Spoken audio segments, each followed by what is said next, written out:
Six riders on a frozen trail. The lead horse halts at the timberline. A tin star catches the dawn light, pinned crooked to a sheriff's vest. Behind him, five men. Behind them, 4 miles of mountain. Above them, a single chimney pushing smoke into the sky like a prayer the country has not decided whether to answer. Inside that cabin, a woman pins her hair. She is 22. She is from Boston. She is wearing a red wool cloak that does not belong to this country, and she is about to walk onto a porch where she will speak to a man who has come to kill a child she has been keeping alive for 6 days with the milk her body refused to give up. She lifts the latch. Snow has begun to fall again. On the ridge above the cabin, behind a flat stone, a rifle is already loaded. A breath, a heartbeat. The first shot is 40 seconds away. The morning Cordelia Ashford left Boston, the sky was the color of old pewter. She stood on the platform at South Station with a leather valise at her feet and a folded letter tucked against her ribs just under the bodice of her crimson traveling dress. The letter had been read so many times the creases were soft as cloth. She did not need to open it again. She knew every word. Dear Miss Ashford, I am a rancher in the high country of Colorado. I have a quiet life, a good cabin, 300 head of cattle. I do not drink. I do not gamble. I am told a man my age should have a wife. If you would consider the journey, I would consider you a blessing. Yours, Silas Hartley. She had read it the night her sister died. She had read it the morning her niece died. She had read it standing over 2 small graves in the same week. And then she had answered. Cordelia was 22 years old. Her hair was the color of honey held to candlelight. Her eyes were a soft cornflower blue that had once made the Beacon Hill boys stammer at church socials. But the boys of Beacon Hill had stopped calling after her father went bankrupt.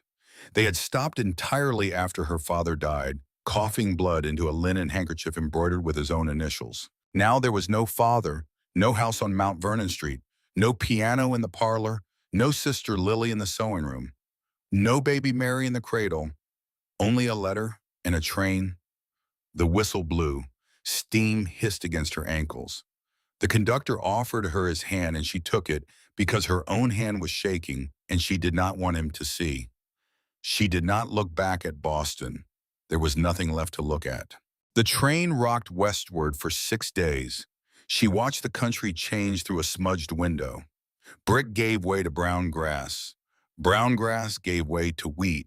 Wheat gave way to nothing. The nothing went on for so long, she began to think the nothing was the country, and the country had always been waiting for her to see it. In her lap, she carried a small bundle wrapped in oilcloth. Inside the oilcloth was a tin of dried chamomile. A pair of knitted booties no larger than her thumb, a lock of pale hair tied with a black ribbon. The booties had been for Mary. The hair had been Mary's. She had not been able to leave them in Boston. She had not been able to put them in the ground either, so she carried them west. A woman across the aisle asked her name on the 3rd day.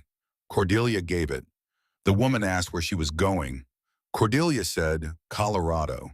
The woman asked who was waiting for her there. Cordelia said her husband. The word felt strange in her mouth, like a stone she had not yet learned to swallow. The woman smiled and said, How lovely. Cordelia smiled back and said nothing, because she did not know if it was lovely. She did not know what it was. On the 7th morning, she stepped down from a stagecoach in a town called Pine Ridge. The town was smaller than she had imagined. It was smaller than any town she had imagined. There was a single muddy street, a general store with a slumped porch, a saloon, a church with a crooked steeple, a livery, a hitching post where 3 horses stood with their heads down and their breath rising like prayer in the cold. It was the 3rd week of November. The sky was the color of slate. There was already snow on the high peaks above the town. She could see it from the platform. Mountains rising up white and unforgiving on every side like a great stone bowl that had decided to keep her. She set down her valise. She straightened her bonnet. She looked for a man. There was no man. There was no Silas Hartley. There was a thin wind that pulled at the edge of her cloak and a gray dog that watched her from the porch of the general store with the patience of a thing that had outlived many strangers. She stood there for a long time. Then a woman came out. The woman was perhaps 63 years old, tall, lean as a yew tree, iron gray hair pinned in a tight knot at the back of her head, pale eyes the color of river ice. She wore a black wool dress and a white apron, and she carried a broom that she leaned against the porch rail as she came down the steps. She looked at Cordelia. She looked at the valise. She looked at the empty street. She looked back at Cordelia, her face changed. Cordelia would remember the way it changed. It was not pity exactly, it was something older than pity. It was the look a woman gives another woman when she knows what is coming and has no way to soften it.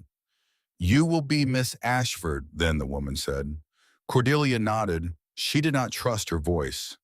The woman wiped her hands on her apron. "Hetty Gable," she said. "I keep the boarding house. Come inside, the wind here has teeth." Cordelia did not move. "Is he," she started, stopped, began again. "Is Mr. Hartley—" Mrs. Gable looked at her a long moment. "Mr. Hartley does not know you are coming," she said. The wind moved. The dog watched. The mountains did not move at all. Cordelia heard the words, but she did not understand them. She heard them the way a woman hears a doctor speaking in another room about her own diagnosis, as if the words belonged to someone else. "I have his letter," she said. "I have his letter right here." She reached for the bodice of her dress. Her fingers shook. Mrs. Gable raised a hand, gentle, stopping her. "Come inside, child," she said. "Come inside and let me put coffee in your hands before I tell you anything else." Inside the boarding house, there was a stove ticking with heat, a tin coffee pot, a long wooden table scrubbed pale by years of lie, a black cat asleep on a folded shawl. Mrs. Gable poured coffee into a cup and set it in front of Cordelia and sat down across from her and put both her hands flat on the table and looked her in the eye. "The Hartley brother," she said, "live up the mountain. About 4 miles. Past the timberline," brothers Cordelia said. Mrs. Gable nodded once. 3 of them. Cordelia's heart did a small, strange thing in her chest, like a horse shying at a shadow. "Silas is the oldest," Mrs. Gable said. 31. Then Jasper, 28. Then the youngest, Ezra, 25. Cordelia held the coffee. She did not drink. "Silas," she said. Mrs. Gable nodded again. "Slower this time. He did not write that letter, child." The coffee was very hot. Cordelia could feel it through the cup. She could feel her own pulse in the pads of her fingers. She could feel the seam of her sleeve against her wrist. She could feel everything except the floor under her feet. "I do not understand," she said. "Ezra wrote it," Mrs. Gable said. "He signed his brother's name. He sent it from town 3 months ago." He thought. Well, he thought his brother needed a wife. He thought maybe a wife would bring his brother back from wherever he has been. "Since Adelaide died," Adelaide Cordelia said. "Silas's first wife," Mrs. Gable said. "She died in childbirth, February of '85. Going on 3 years now. The baby died too, a boy." Cordelia set the coffee down very carefully on the table. She did not trust her hands to hold it any longer. The tin made a small click against the wood that seemed very loud in the room. "Then he does not," she said. Mrs. Gable shook her head. "He does not know you exist, child." Outside, the wind pushed against the window. The black cat opened one yellow eye, closed it. Mrs. Gable kept her hands flat on the table. "There is more," she said. Cordelia almost laughed. There was so much already, and the woman was telling her there was more. She bit the inside of her cheek to keep the laugh from coming out. "Because if the laugh came out, it would not be a laugh," Sarah, Mrs. Gable said. "Ezra's wife, Sarah, died 3 weeks ago. They say it was childbirth." Cordelia closed her eyes. "There is a baby," she whispered. "A boy," Mrs. Gable said. "Samuel. He is not eating. The goat went dry. Ezra has been spooning sugar water into him for 9 days. He will not last another 3. The world tilted. Cordelia put both her hands flat on the table the way Mrs. Gable had her hands, as if the table was the only solid thing left in Colorado, as if she might fall through the floor if she did not press down hard enough. "A baby," she said. "Yes," said Mrs. Gable. "A baby who will not eat." "Yes." Cordelia thought of Mary, of the small weight of Mary in the crook of her arm, of the soft pulling at her breast in the small hours of morning, of the way Mary's tiny fingers had curled around her thumb, of the way her body had answered Mary even after Lily was in the ground, of the way her body still answered 3 weeks after Mary too went into the ground, of the dull ache in her chest every morning, of the cloths she still pressed against herself at night, of the milk that did not know its mother was dead. She had told no one in Boston. She had been ashamed. She had been a virgin still in the sense the world meant the word. And yet her body had done a mother's work for a child not her own, and now did the work for no child at all. There was no name for what she was. There was no kindness for it either. The doctor had said her body would forget in time. He had said it the way a man says a thing he has read in a book. Her body had not forgotten. Her body had not forgotten in Boston, and her body had not forgotten on the train, and her body had not forgotten in the stagecoach, and her body had not forgotten now, sitting at the scrubbed wooden table of a frontier boarding house, listening to an iron-gray woman tell her there was a child 4 miles up the mountain who would not last 3 days. Cordelia opened her eyes. "How do I get to the cabin?" she said. Mrs. Gable looked at her a long moment. "Child," she said. "How do I get to the cabin?" Cordelia said again. "The storm is coming down by nightfall," Mrs. Gable said. "The trail is bad, even in daylight. You are wearing slippers in a Boston dress. You do not know these mountains. You do not know these men." "I know what a baby sounds like when it is dying," Cordelia said. Her voice did not sound like her own. Mrs. Gable was quiet a long time. Then she stood up. "I have a mule," she said. "I have a wool coat that belonged to my husband. I have boots that will fit you if we stuff the toes. The trail follows the creek to a split pine and then climbs. You will keep the creek on your left until you see smoke. If the storm comes before you see smoke, you will turn back. Do you hear me? You will turn back, or you will die on that mountain, and I will have to tell 3 Hartley men I let a Boston girl freeze to find them." "I will not turn back," Cordelia said. "Yes, you will," said Mrs. Gable, but her eyes were already wet. The mule was named Jim. He had a soft mouth and a stubborn step and a habit of stopping to consider things. Cordelia rode him side saddle for the first mile and astride for the next 2 because she did not care anymore who saw her ankles. The wool coat smelled of pipe tobacco and lavender and a man long dead. The boots pinched. Her face went numb at the cheekbones first and then at the lips. Snow began to fall when she crossed the creek for the second time. Not heavy yet, light, like flour through a sifter. She kept the creek on her left. She did not turn back. Her mind worked the way a mind works when there is too much in jumps, in small, panicked spirals. She thought of Mary's booties and the oilcloth in her valise. She thought of the way Lily had laughed once at a bad joke their father had made. She thought of the conductor's hand on the platform. She thought of the look on Mrs. Gable's face and what that look had cost.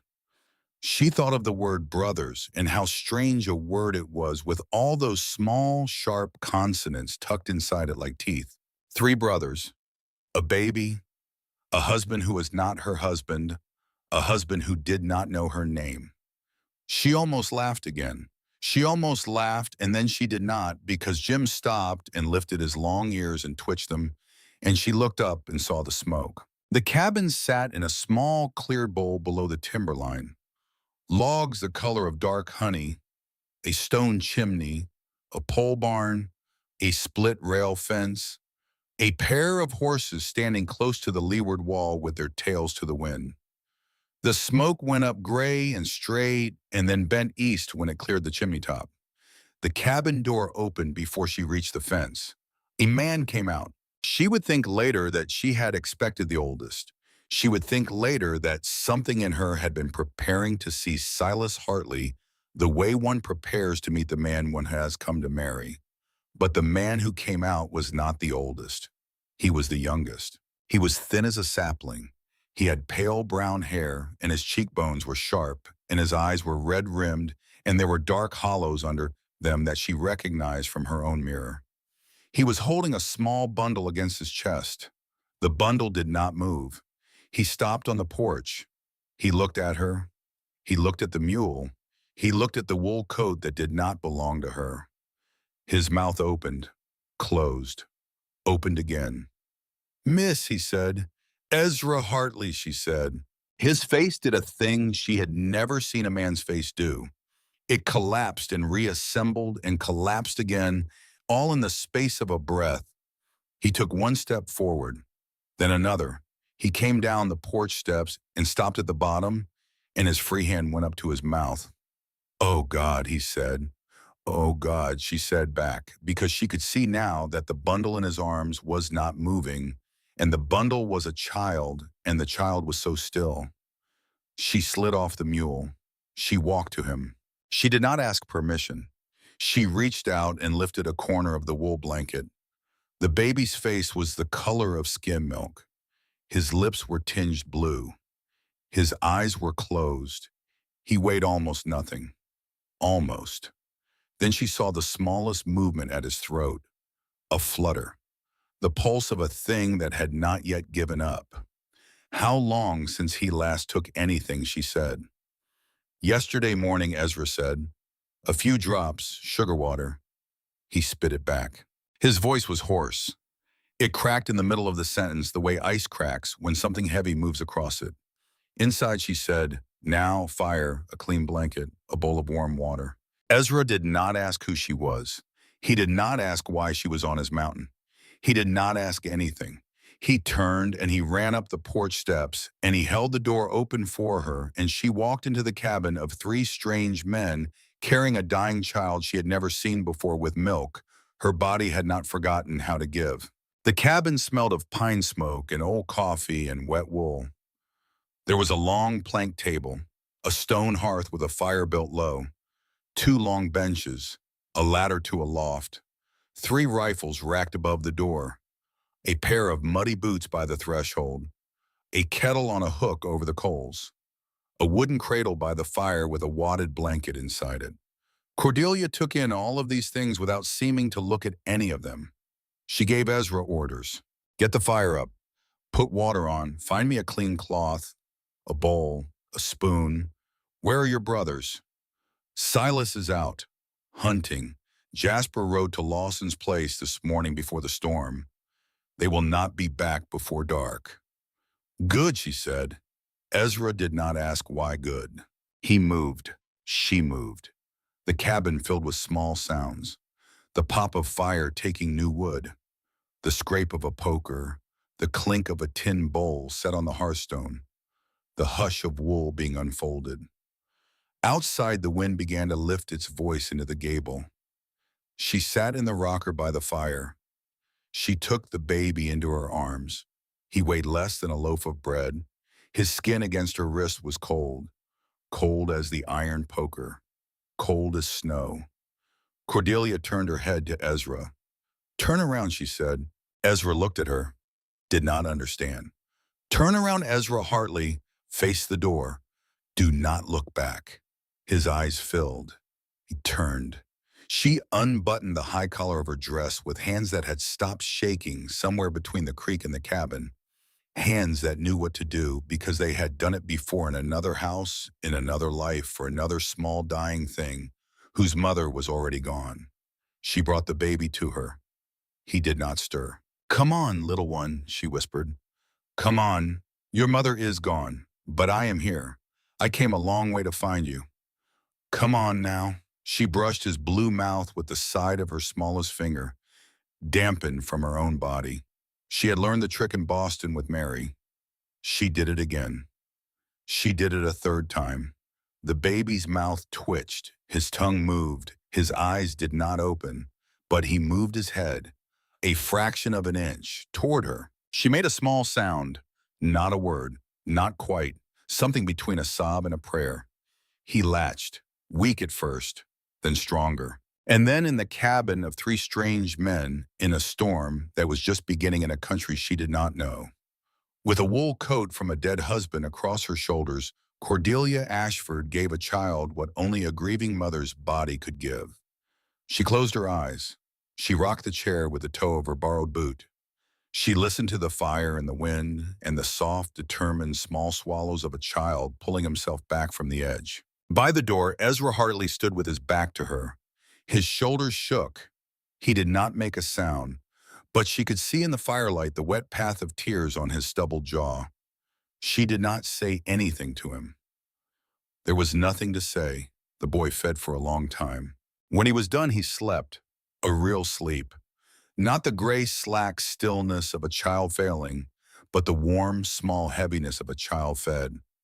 His cheek pressed against her collarbone.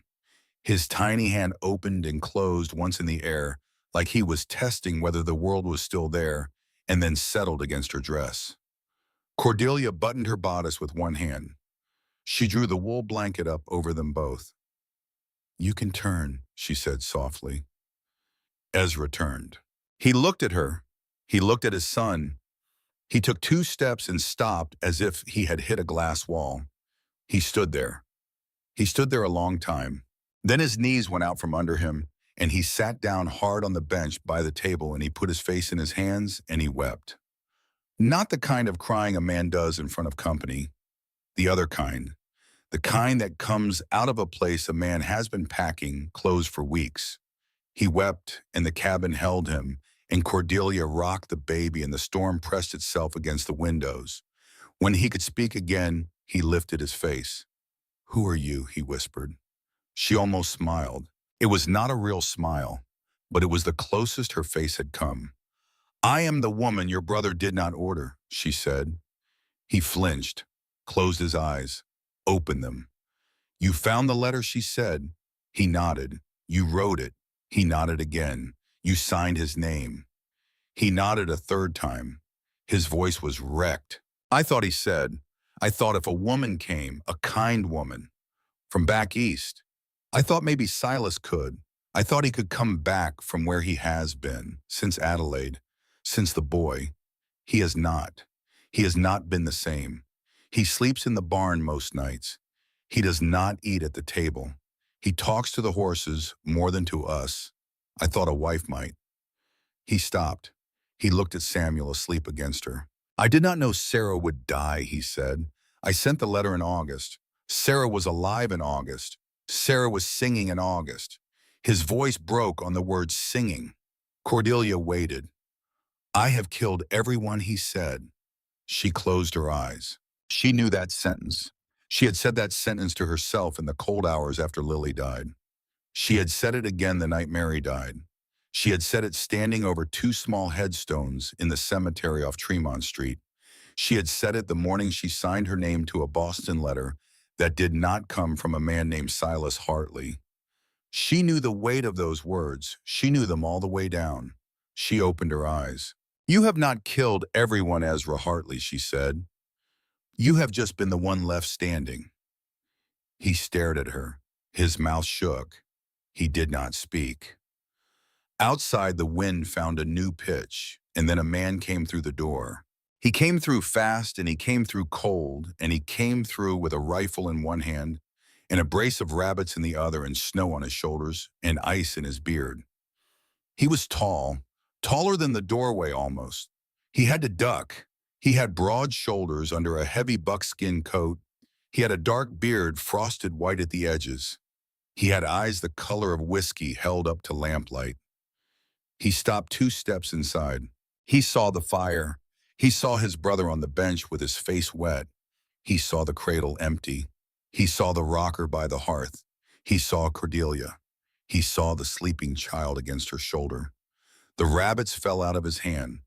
They hit the floor with a dull, soft sound. Nobody spoke. The wind spoke. The fire spoke. The tall man took 1 step forward. His face had gone very still. The kind of still that is not calm, but is the opposite of calm. The kind of still a man's face goes when his hands have already decided what they are going to do, but his mouth has not yet caught up. Ezra stood, fast. Silas, he said. The tall man did not look at his brother. He looked at Cordelia. He looked at the baby. He looked at Cordelia again. Who, he said, are you? His voice was low, rough as a saw blade. It came from somewhere down in his chest, and it did not sound like a question. It sounded like a sentence read out at a trial. Cordelia held the baby a little closer. Her chin came up, a small inch, the way her mother had taught her in another life. My name is Cordelia Ashford, she said. He waited. I came from Boston. He waited. I came because I received a letter, she said. The letter was signed by a man named Silas Hartley. The letter offered me marriage. I accepted. I have been traveling for 7 days. I arrived in Pine Ridge this morning. Mrs. Gable told me what had happened here. I rode up on her mule. I am sorry I did not knock. There was not time. He did not move. Silas, Ezra said again. Silas, I have to tell you. Silas Hartley turned his head, slowly, like a man turning a millstone. He looked at his brother. You wrote it, he said. It was not a question. Ezra's mouth opened. You wrote it. You signed my name. You sent it. I wrote it, Ezra said. Silas Hartley closed his eyes. For a long moment he did not breathe, or he breathed so quietly that the storm covered it. Cordelia watched his face. She watched the muscle move in his jaw. She watched a small line appear at the one corner of his mouth, and then deepen, and then become something else.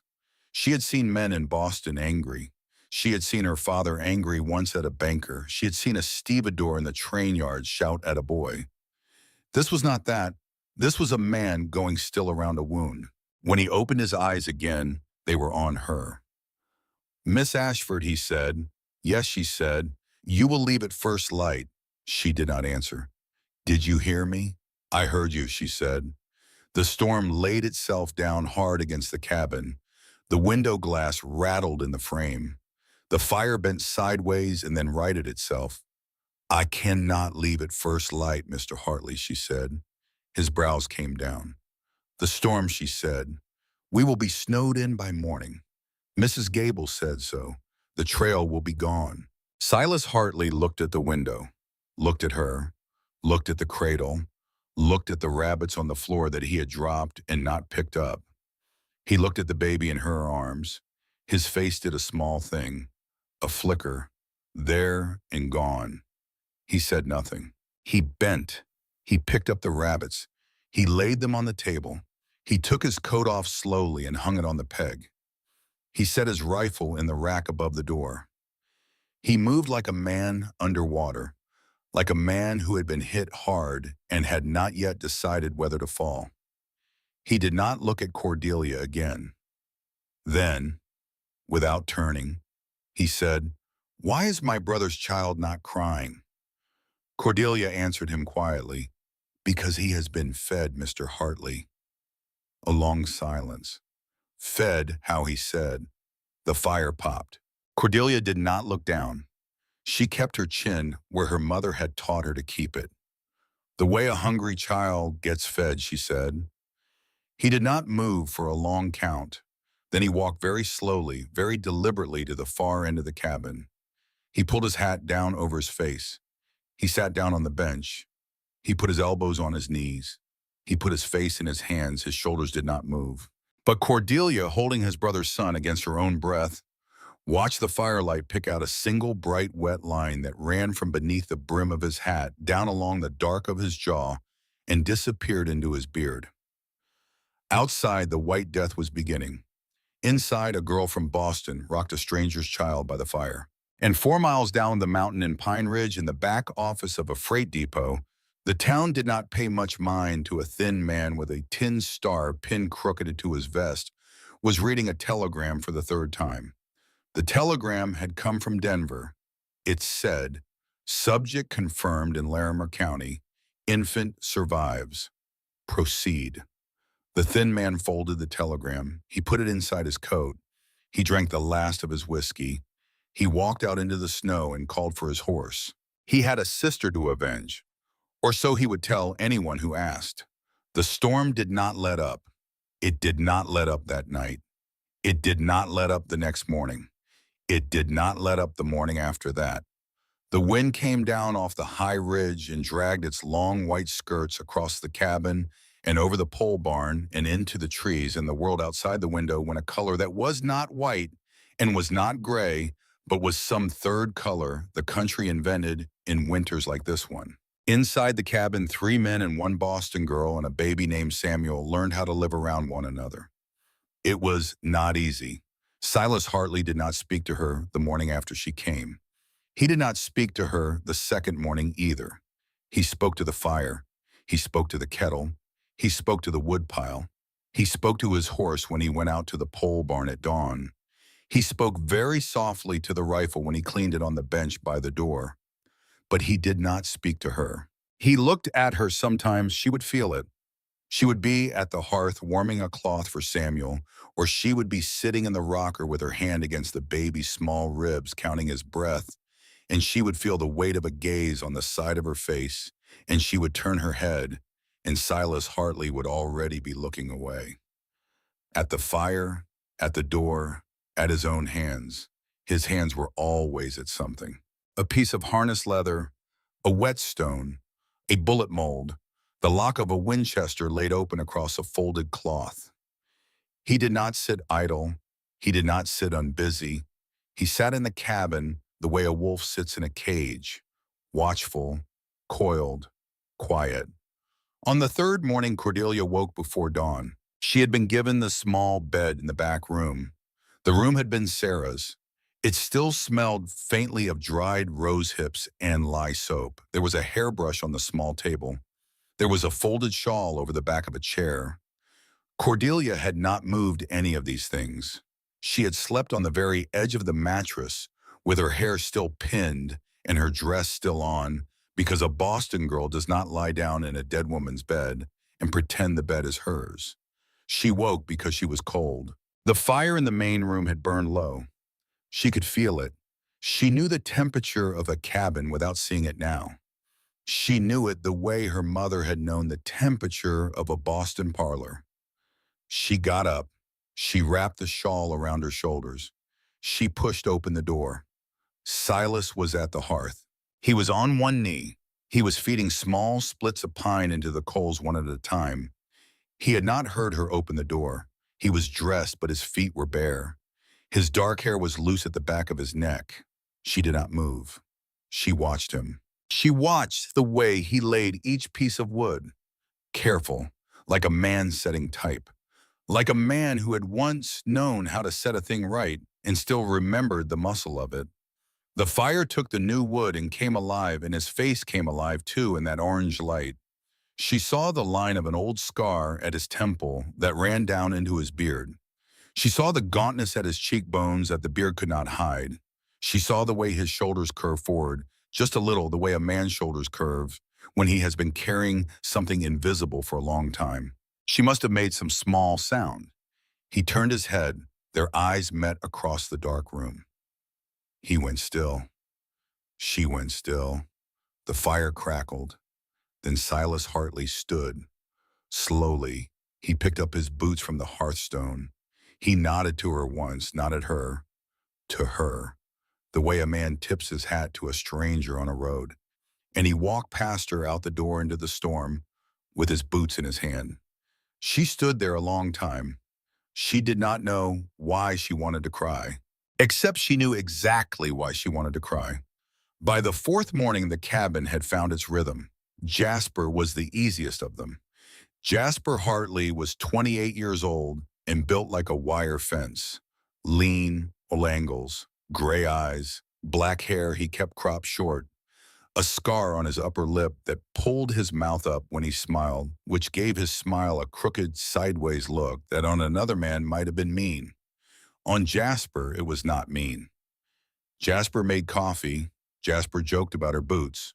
Jasper looked at the baby in her arms on the second night and said, "He looks like Ezra when Ezra was a baby, except meaner," which made Ezra laugh once. A small, startled laugh. The first laugh Cordelia had heard in the cabin. Jasper noticed her hands were chapped and brought her a small tin of bear grease. Jasper said, "Miss Ashford, you will not last a winter in those shoes. Tomorrow I will see about a proper pair," Jasper said. "Miss Ashford, can you shoot?" She had said no. He had said, "We will fix that." She did not know if he was being kind or being practical. She did not know if there was a difference up here. Ezra was the gentlest of them. He moved around Samuel the way a man moves around a candle in a wind. Every motion considered. He had not slept properly in weeks, and the not sleeping was written under his eyes. But he would lift the baby from her arms and walk slow circles around the table and hum a tuneless thing under his breath, and Samuel would settle against his shoulder, and Cordelia would watch them, and her chest would hurt in a way that had nothing to do with milk. Ezra apologized to her 17 times. She counted. He apologized for the letter. He apologized for the signature. He apologized for the trail. He apologized for the storm. He apologized for the cabin. He apologized for Sarah's hairbrush. He apologized for not having tea. He apologized that the coffee was bitter. He apologized for his brother. On the fourth day, she put her hand over his on the table and said, "Ezra, stop." He stopped. His eyes filled. She said, "I am here. The baby is here. You did a wrong thing for a right reason. We will sort the wrong later. But the baby is alive. Do you understand me? The baby is alive because you wrote that letter." He nodded. He did not speak. He went outside to split wood, and he split it for 2 hours, and Cordelia thought it would have been kinder to let him keep apologizing. Silas she could not read. Silas she could not read at all. He did not eat at the table. She noticed this on the second day. The brothers sat. She set out cornbread and stew. Jasper ate. Ezra ate. Silas took his plate and went out to the porch and ate standing up with his back to the door. He did this the second night and the third night, and on the fourth night, Cordelia stopped setting his place. Jasper saw her not set the place. Jasper said, "Miss Ashford," Cordelia said. "Do not," Jasper said. "He is not angry at you," Cordelia said. "He is not happy at me either." Jasper said, "That is the closest thing to a feeling that man has shown since Adelaide. So in a sense, progress." She had laughed before she could stop herself. And from the porch through the cracked door, she had heard the smallest sound, like a man clearing his throat, like a man who had heard a woman laugh in his cabin for the first time in nearly 3 years and did not know what to do with the sound. Jasper had grinned at her, sideways, crooked. She had blushed all the way down to her collarbone. On the fifth morning, she found the letters. She was not snooping. She would tell herself this for a long time. She was not snooping. She was looking for thread. Samuel had pulled loose a button on the cuff of his sleeping gown, and the button had rolled under the chest of drawers in the back room, and the thread spool was not on the mantel where Sarah had kept it, and Cordelia had remembered a small wooden box she had seen on the high shelf above the washstand. She had not snooped. She had stood on the bench. She had reached. The box was not a sewing box. The box was a man's writing box. It was scarred mahogany. It had a small brass latch. It was warm from the cabin and heavy in her hands. She set it on the washstand. She knew looking at it that it did not belong to Ezra, and it did not belong to Jasper because Jasper kept his things in a saddlebag under his bunk, and Ezra kept his things in a coffee tin on the mantel. The box was Silas's. She should not have opened it. She opened it.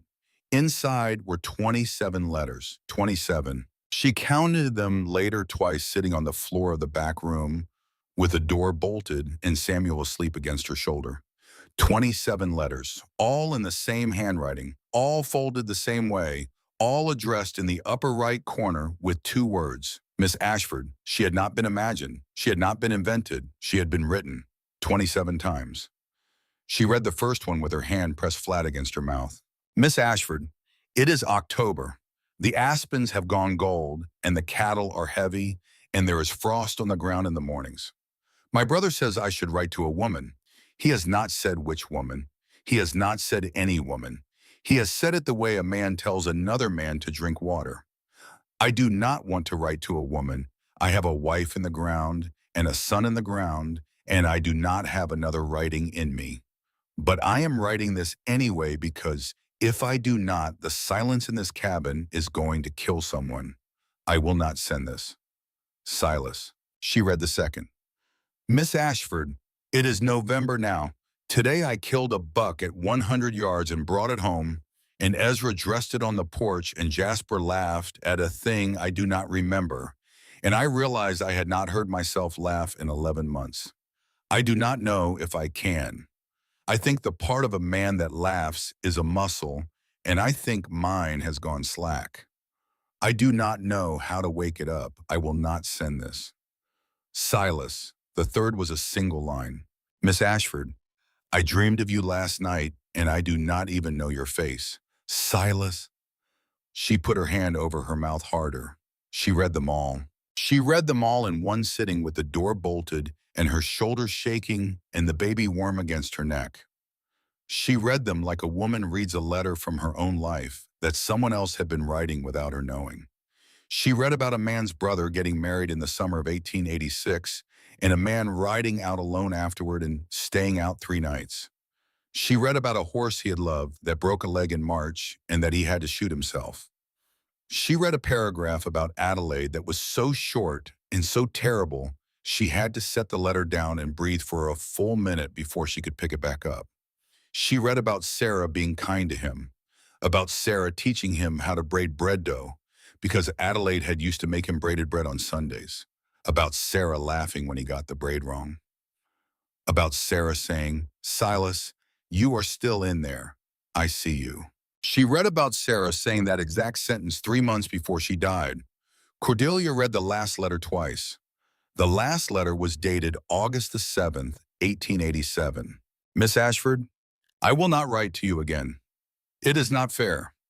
I have started to imagine your face, and I have started to imagine your voice, and I have started to put you in a chair by my fire, and that is not a thing a sane man does to a stranger. Ezra has been asking me again. He says a wife. He says a wife will set me right. He does not understand that there is no setting right. Some things only get carried, but I do not want to carry it in front of him anymore. He is so young. He thinks grief is a road with an end. I will not tell him otherwise. I will only stop writing to you. Yours in the way a man is yours who never sent a single word, he wrote Silas. Yours.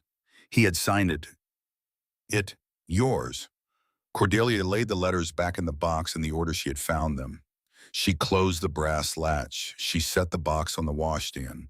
She sat down on the edge of the bed with the baby still warm against her shoulder. She did not know how long she sat there. She knew the cabin had gone quiet around her in the way a cabin goes quiet when the men have gone outside, and the storm has paused for breath, and even the fire seems to be listening. There was a step at the doorway. She did not look up. She did not need to look up. She knew his step the way she had come to know everyone's. Ezra walked light. Jasper walked sideways.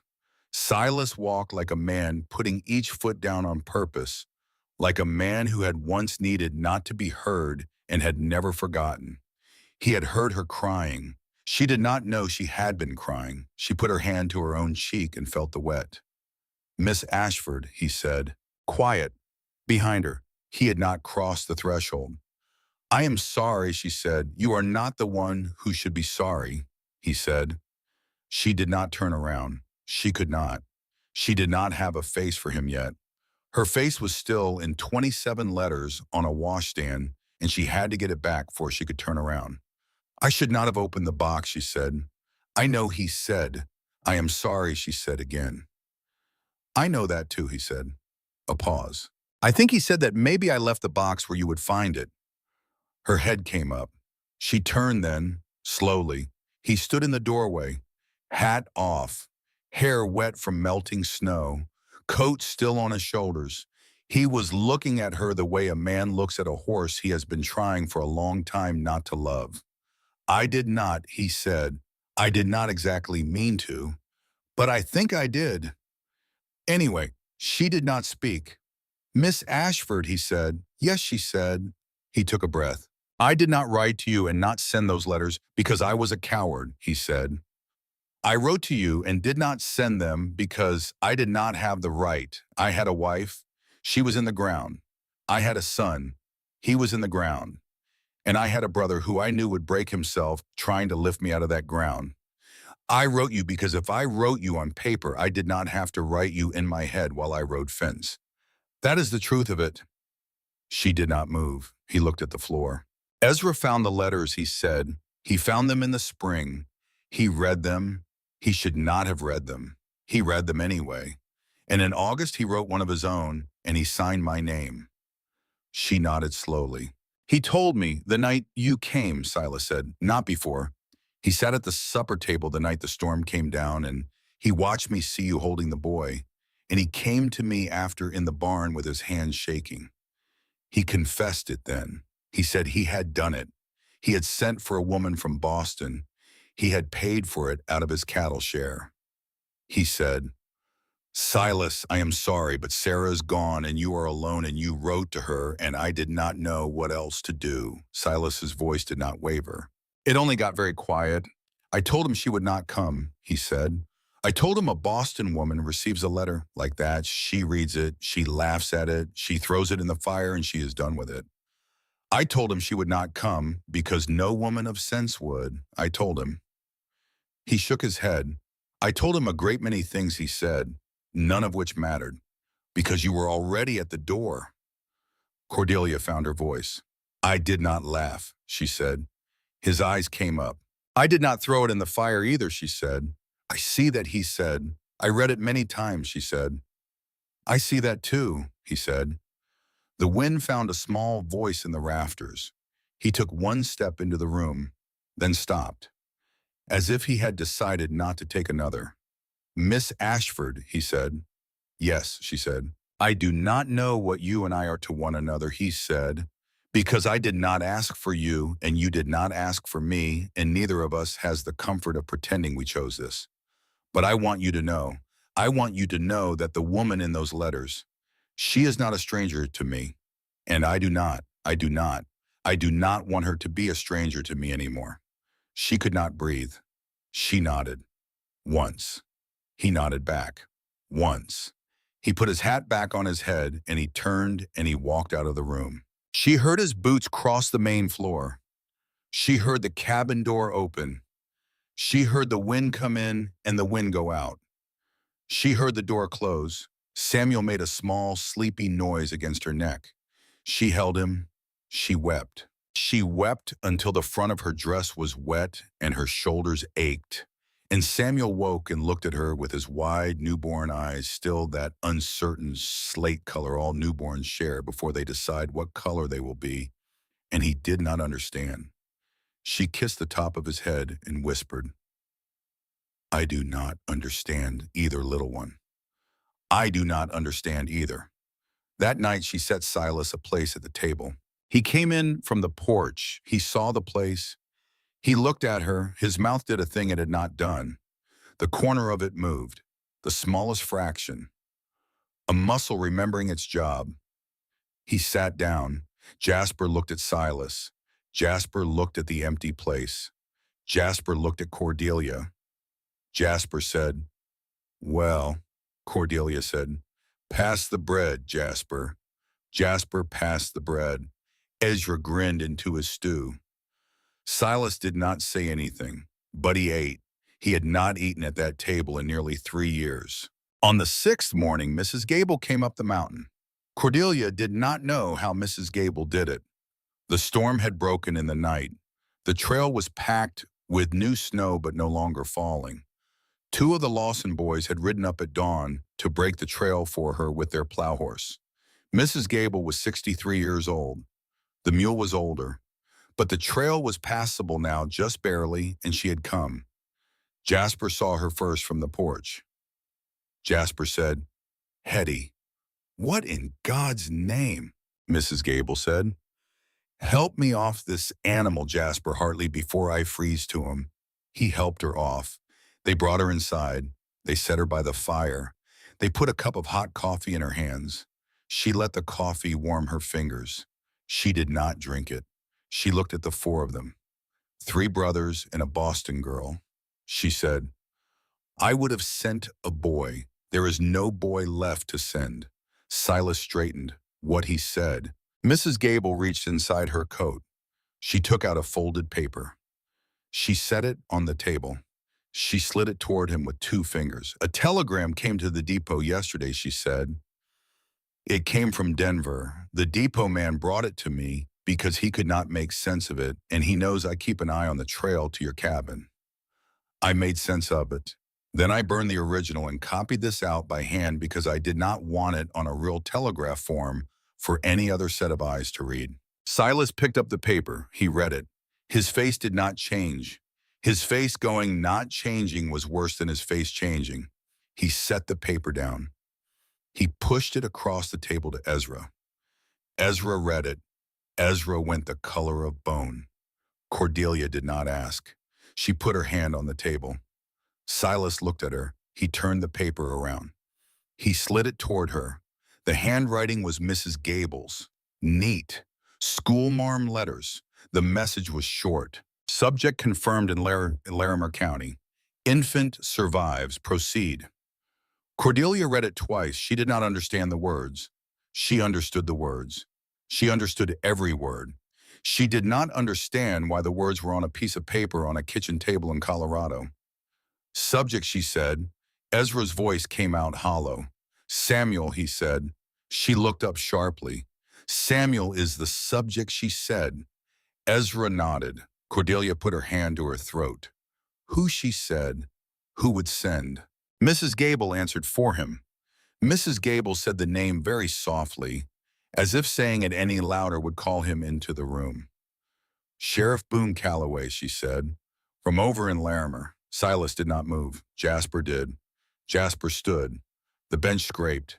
Jasper went to the rack above the door and took down his Winchester and broke it open and checked the chamber and snapped it shut. Cordelia looked from one brother to the other. She said, "He is a sheriff. He is a real sheriff. He is the law. Why would the law send?" Mrs. Gable cut her off. Mrs. Gable said, "Child, sit down." Cordelia sat. Mrs. Gable said, "Sheriff Boone Calloway is not a real sheriff. He bought that star 3 years ago from a dying man, and he has worn it ever since because nobody in Larimer County has the spine to take it off him. He runs cattle that are not his. He runs whiskey that is not his. He runs a small piece of the railroad that is very much not his. And he had one sister in the world." Ezra closed his eyes. Sarah Cordelia whispered. Mrs. Gable nodded. "Their father," she said. "Their father was a man named Augustus Calloway. He sat on the board of the Denver Pacific Railway for 9 years before the consumption took him in 1885. He left his shares in equal parts. Half to Boone, half to Sarah. Sarah's half was to pass to any child of her body. $80,000, the last appraisal I heard. $80,000 at minimum." Cordelia stared at her. $80,000, she said. Mrs. Gable nodded again. "A child of her body," Cordelia repeated. "A boy named Samuel," Mrs. Gable said. Cordelia turned to Ezra. Ezra had his face in his hands. She said, "Ezra." Ezra did not look up. She said, "Ezra, look at me." He lifted his face. She said, "Sarah did not die of childbed." Ezra did not answer. His mouth shook. He did not have to answer. Silas answered for him. Silas's voice was very low. Silas said, "Tell her, Ezra." Ezra opened his mouth, closed it, opened it again. "I came home," he said. "I came home from town with the doctor. We had been gone 4 hours. The roads were bad. We had ridden hard. When we got there, she was all ready." He stopped. He took a breath. "She was already in the chair by the window," he said. The baby was in the cradle. The baby was crying. She had vomited, the doctor said. The doctor said it was a not childbed. The doctor said it had the look of poison. Strychnine, he said. Cordelia's hand had gone cold. Boone had been in the cabin 2 days before Ezra said.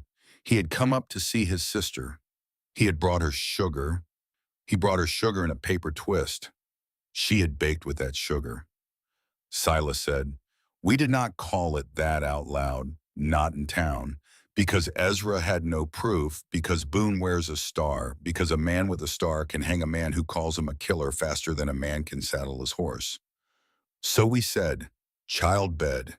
We let it be said." He looked at the table. "We thought Silas said that if we said childbed, if we kept the boy, if we did not raise a word, he might leave us be." Mrs. Gable shook her head slowly. "He will not leave you be," she said. "He cannot. Half the railway is in that cradle. He has waited the proper interval. He has confirmed the boy is alive. Now he comes." Cordelia looked at Mrs. Gable for a long beat. She said, "Hetty, why are you here? Why did you ride up this trail in the dark with a copied telegram? You are not their kin." Mrs. Gable was quiet a while. Then she said, "In September of 1862, I was 38 years old and I was a sanitary commission nurse at a field hospital in a place called Sharpsburg, Maryland. I had buried a husband to camp fever the year before, and I had nothing left in Pennsylvania to keep me from the war, so I went. The battle there was the worst day of killing this country ever had. A young corporal from a Pennsylvania regiment came into my tent with a piece of a shell in his belly.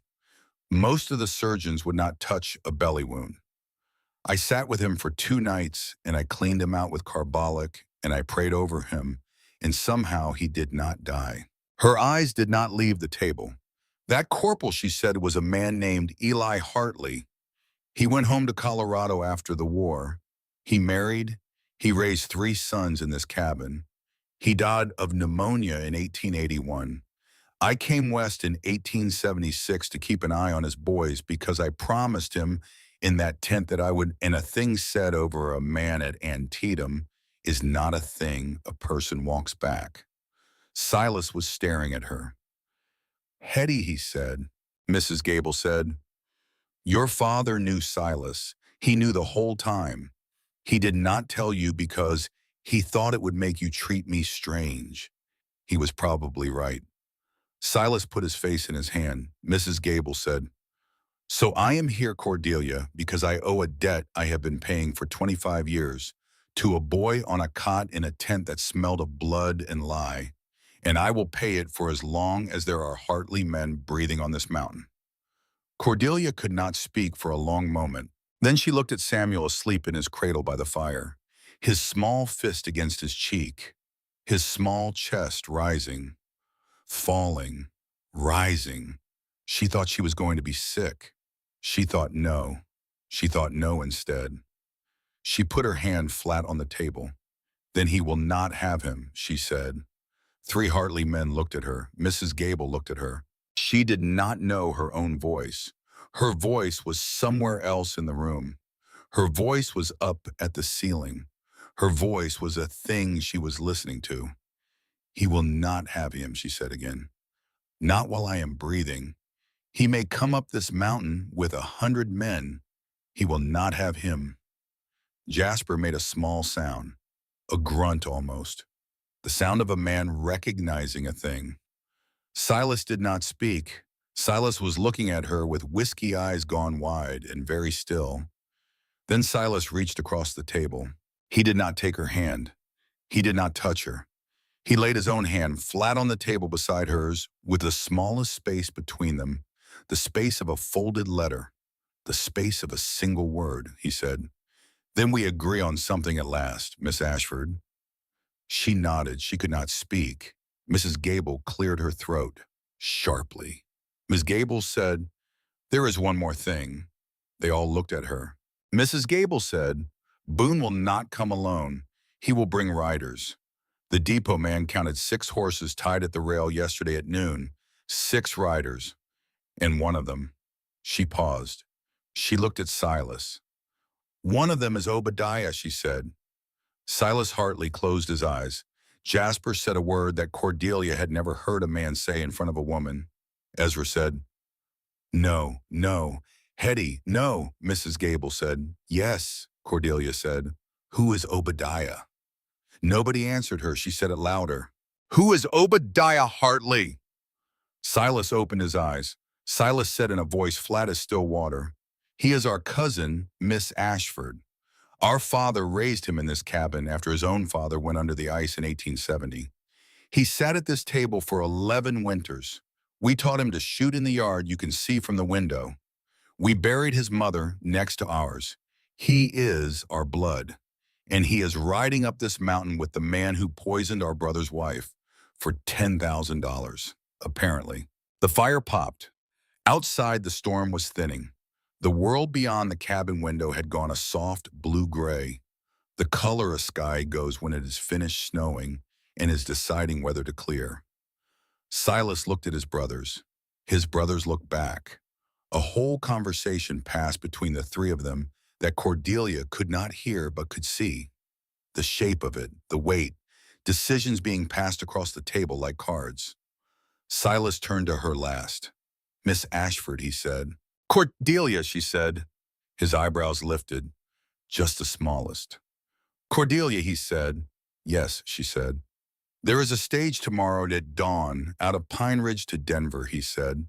"From Denver, you can be in Boston in 9 days. Hetty will take you down at first light. There is money in the box in the front room, enough to get you home twice over. You will go and you will not come back, and you will not be on this mountain when those 6 men ride up the trail." She looked at him. She did not blink. "She said?" "No," he said. "Cordelia," she said. "No," he said. "Cordelia, listen to me." She said, "I heard you, Silas Hartley." The answer is no. The smallest thing happened to his mouth. The earliest possible ancestor of a smile. Mrs. Gable looked at the ceiling. Mrs. Gable said to nobody in particular, "Oh, dear God in heaven, they are going to be impossible," Jasper said sideways. "Hetty, coffee." Mrs. Gable poured the coffee. Outside, the wind had stopped. The world was very quiet. And somewhere 4 miles down the mountain in a freight depot in Pine Ridge, 6 men were checking the loads in 6 rifles while a thin man, with a tin star pinned crooked to his vest, folded a hand-drawn map of the high country into the inside pocket of his coat. He had a sister to avenge, or so he would tell anyone who asked. Mrs. Gable did not go back down the mountain that night. The trail had thinned, but the dark was already on it. Jasper would not let her ride. Jasper said, "Hetty, you ride out to here at first light, or you ride out to here over my dead body. Pick one." Mrs. Gable picked first light. She took the bench by the fire. She took her boots off. She put her stockinged feet up on a footstool, and she said, "If any of you Hartley men wakes me before dawn, I will hex you." And she closed her eyes. She was asleep in under a minute. Cordelia watched her sleep with something she did not have a name for. It was the look a woman gives an older woman she has not been raised by, but suddenly wishes she had. It was small and it was warm, and it sat behind her sternum and ached. Silas was at the table. He had a piece of paper. He had a stub of pencil. He was making a map. Jasper stood behind him with a hand on his hip. Ezra sat across from him with Samuel on his lap. The baby was awake. The baby was watching the candle the way babies watch candles, with his whole face, as if the candle were the most important fact in the room. Cordelia poured coffee. She poured 4 cups. She set one in front of each man. She sat down at the empty place at the end of the table. Nobody told her to leave. That was the first thing she noticed. Silas drew. He drew the cabin. He drew the pole barn. He drew the fence. He drew the trail coming up from the south. He drew the creek going down to the east. He drew a small notch in the ridge above the cabin, and he tapped his pencil on it. This, he said, is the only way in, unless a man is willing to come over the spine of the ridge, which a man is not in winter. So they come up the south trail, single file for the last quarter mile.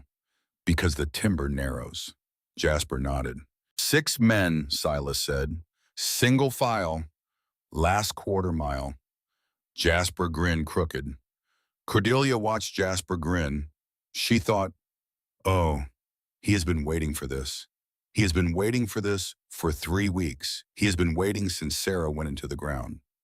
Ezra did not grin. Ezra said, we cannot kill them all, Silas said. We do not have to, Jasper said. We only have to convince them they have ridden into the wrong cabin, Cordelia said. How? 3 Hartley heads turned toward her. She did not flinch. She said, how do we do that? She had said we. She had not meant to say we. She had meant to say you. She had heard her own mouth, and her own mouth had said we, and the word had come out before her Boston brain could catch it, and now the word was on the table, and she would not take it back. Silas looked at her for a long beat, then he turned the map. He turned it so it faced her. He said, Cordelia, I will explain. The plan was not complicated. The plan was simple. The plan was the kind of simple a thing has to be when there are 6 riders coming, and 3 men and a Boston girl, and an old woman and a baby in a cabin, and 4 miles of trail and no help. Jasper would take the high notch. Jasper would have the Winchester and the sharps. Jasper would lie down behind a flat stone Silas drew on the map with a small X, and he would not move, and he would not shoot until told. Jasper, Silas said, was the best shot in the territory. Jasper said modestly. In the county, Silas said. In the territory. Stop arguing. Jasper grinned crooked. Ezra would be inside the cabin. Ezra would be with the baby. Ezra would be in the back room with the bolt thrown and a pistol on the bed and a second pistol on the floor beside the bed and a knife in his boot. Ezra would not come out. Ezra would not come out for anything. Ezra would not come out if he heard his brother shot. Ezra would not come out if he heard his brother killed. Ezra would not come out if he heard the cabin door splintering. Ezra would stay with the baby, because Samuel was what they had come for and Samuel was what they could not have. Ezra started to argue. Silas said his name, once, quietly. Ezra stopped arguing. Silas would be on the porch. Silas would be on the porch with his Colt on his hip and his hands empty and his head bare. Silas would be the man Boone saw. Silas would be the man Boone talked to. Silas would be the man Boone could not shoot first, because Boone wore a star, and a man with a star does not shoot a man on his own porch unless that man draws first. Boone would talk first. Boone would always talk first. Boone would tell a story. Boone would call Ezra a murderer. Boone would demand the boy. Boone would invent a charge. Boone would do all of this because Boone needed a reason on the record before he could leave a cabin full of corpses behind him and ride back down to Larimer with a baby in a saddlebag. Boone would be talking to Silas while Jasper sighted in from the notch. That was the plan, as far as Silas explained it. Then Cordelia said, "Where am I?" Silas did not look up. "You are not in the plan," he said. She set her coffee cup down very carefully on the table. She said, "Silas Hartley." He said, "Cordelia." She said, "Where am I?" He said, "You are at Mrs. Gable's by first light, with a baby on the stage to Denver if I have anything to do with it." She said, "I am not taking the baby anywhere," he said.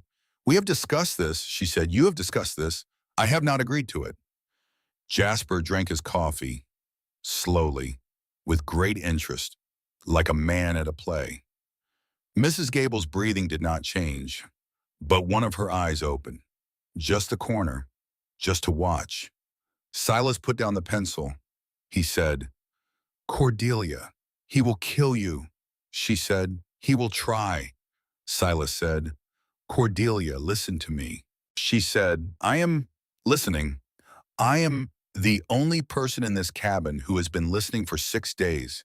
I have listened to every man at this table."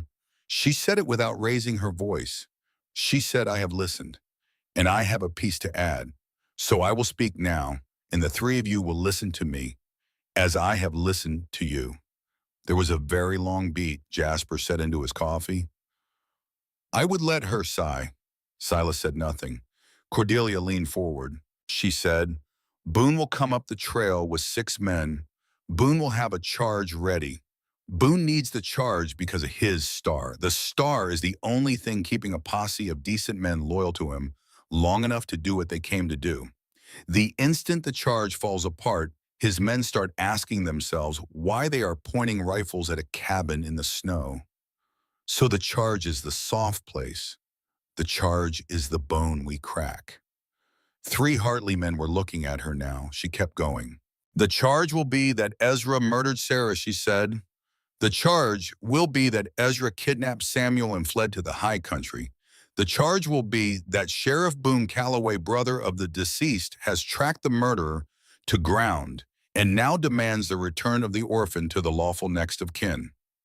Silas was staring at her. Cordelia said, That is the story. Yes, Silas said. Yes, she said. Then I am the wound in that story, Jasper said. Ha! She said, I am a witness. From Boston. With papers in my reticule, I am a respectable woman. 22 years old, unmarried, daughter of the late Mr. Theodore Ashford of Beacon Hill, sister of the late Mrs. Lily Whitcomb of Cambridge, wet nurse by my own admission to a child whose mother is in the ground. I am the kind of witness that a sheriff's posse from Larimer cannot ride past without looking sideways at one another, because I do not look like a woman a murderer would have on his porch. She had begun in a steady voice. She kept the voice steady. Boone, she said, will come up the trail expecting 3 rough men and an empty cradle. He will not be expecting a Boston girl in a red dress and a wool coat that does not belong to her. He will not be expecting me to know his name before he says it. He will not be expecting me to ask him in front of his men how his sister came to die in November of a poisoning the doctor recorded in his ledger as suspect. Because his doctor did record it, did he not, Ezra? Ezra nodded slowly. In the ledger he said, Doc Miller wrote suspect cause. He told me he wrote suspect cause. He said he could not say strychnine. He said he would not say childbed, so he wrote suspect. Cordelia turned back to Silas. That ledger, she said, exists. In Pine Ridge. At Doc Miller's. 3 weeks ago. In ink. She let that sit. Boone, she said, does not know the ledger says suspect because Boone is not a careful man. Boone is a greedy man. Greedy men do not check ledgers. She took a breath. If I am on that porch when he rides up, she said, if I am on that porch and not in the back room, if I am on that porch in my Boston dress and my wool coat with my hands empty and my voice steady, and I name his sister, and I name Doc Miller's ledger, and I name the date in November in the paper twist of sugar, in front of 6 riders who are not yet sure why their boss has dragged them up a mountain in the cold. The story breaks. The men hesitate, and in the hesitation, Jasper sights in. She stopped. The cabin was very quiet.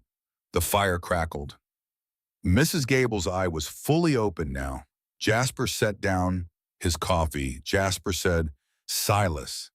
Silas did not answer him. Silas was looking at Cordelia.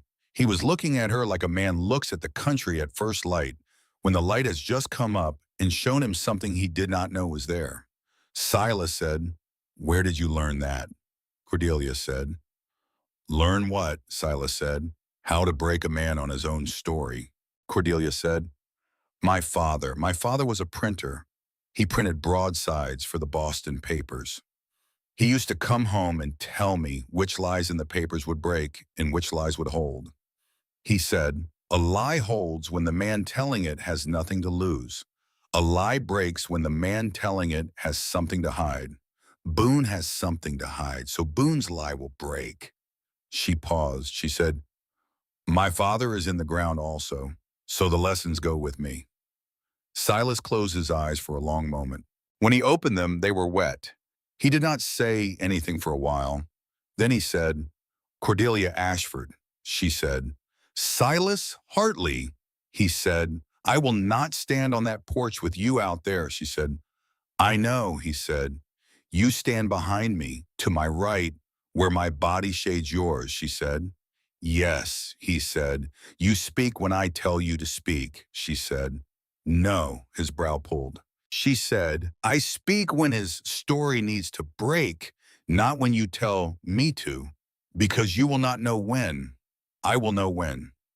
I have been breaking lies in my head since I was 11 years old at my father's supper table. A long pause. He nodded. Once. Slow, Jasper in the corner said. I love her, Silas said. Jasper, Jasper said. I am only saying. Miss Gable closed her eye again. She said to the rafters, Boys, plan your stand. I am sleeping. Wake me at 4. That settled it. Silas drew on the map. He drew the porch. He drew on the porch a small smudged square. He labeled the smudged square. See, he did not look at her as he labeled and did, but the small smudged square was placed exactly where his right shoulder would be, with the smallest space between his shoulder and the place where she would stand.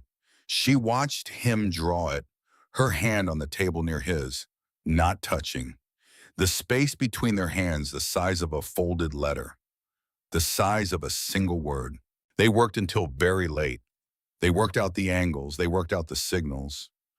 They worked out where the horses would be tied. They worked out where Ezra would put the bar across the backroom door. They worked out a signal whistle for if Cordelia needed to drop and get down. Jasper taught her the whistle. Too long, then a short. Too long, then a short. She practiced it under her breath until she could do it without thinking. She did not think about the fact that she might never need to do it. She did not think about the fact that if she did need to do it, she would do it once and then never again. She practiced. When the cabin had gone fully dark except for the embers and the one candle on the table, Ezra carried Samuel into the back room to sleep. Mrs. Gable was already snoring. Jasper went out to check the horses. It was Cordelia and Silas at the table. She had thought he would go to his bunk. He did not go to his bunk. He sat with his hands wrapped around the cold tin cup. She sat with her hands wrapped around hers. The candle hissed. He spoke first. Cordelia, he said. Yes, she said. If tomorrow does not go the way we have drawn it, he said. Silas, she said. He held up his hand. She let him speak. If tomorrow does not go the way we have drawn it, he said, there is a tin box buried under the third post of the pole barn. The third post counting from the south. The tin box has banknotes. It has the deed to this cabin.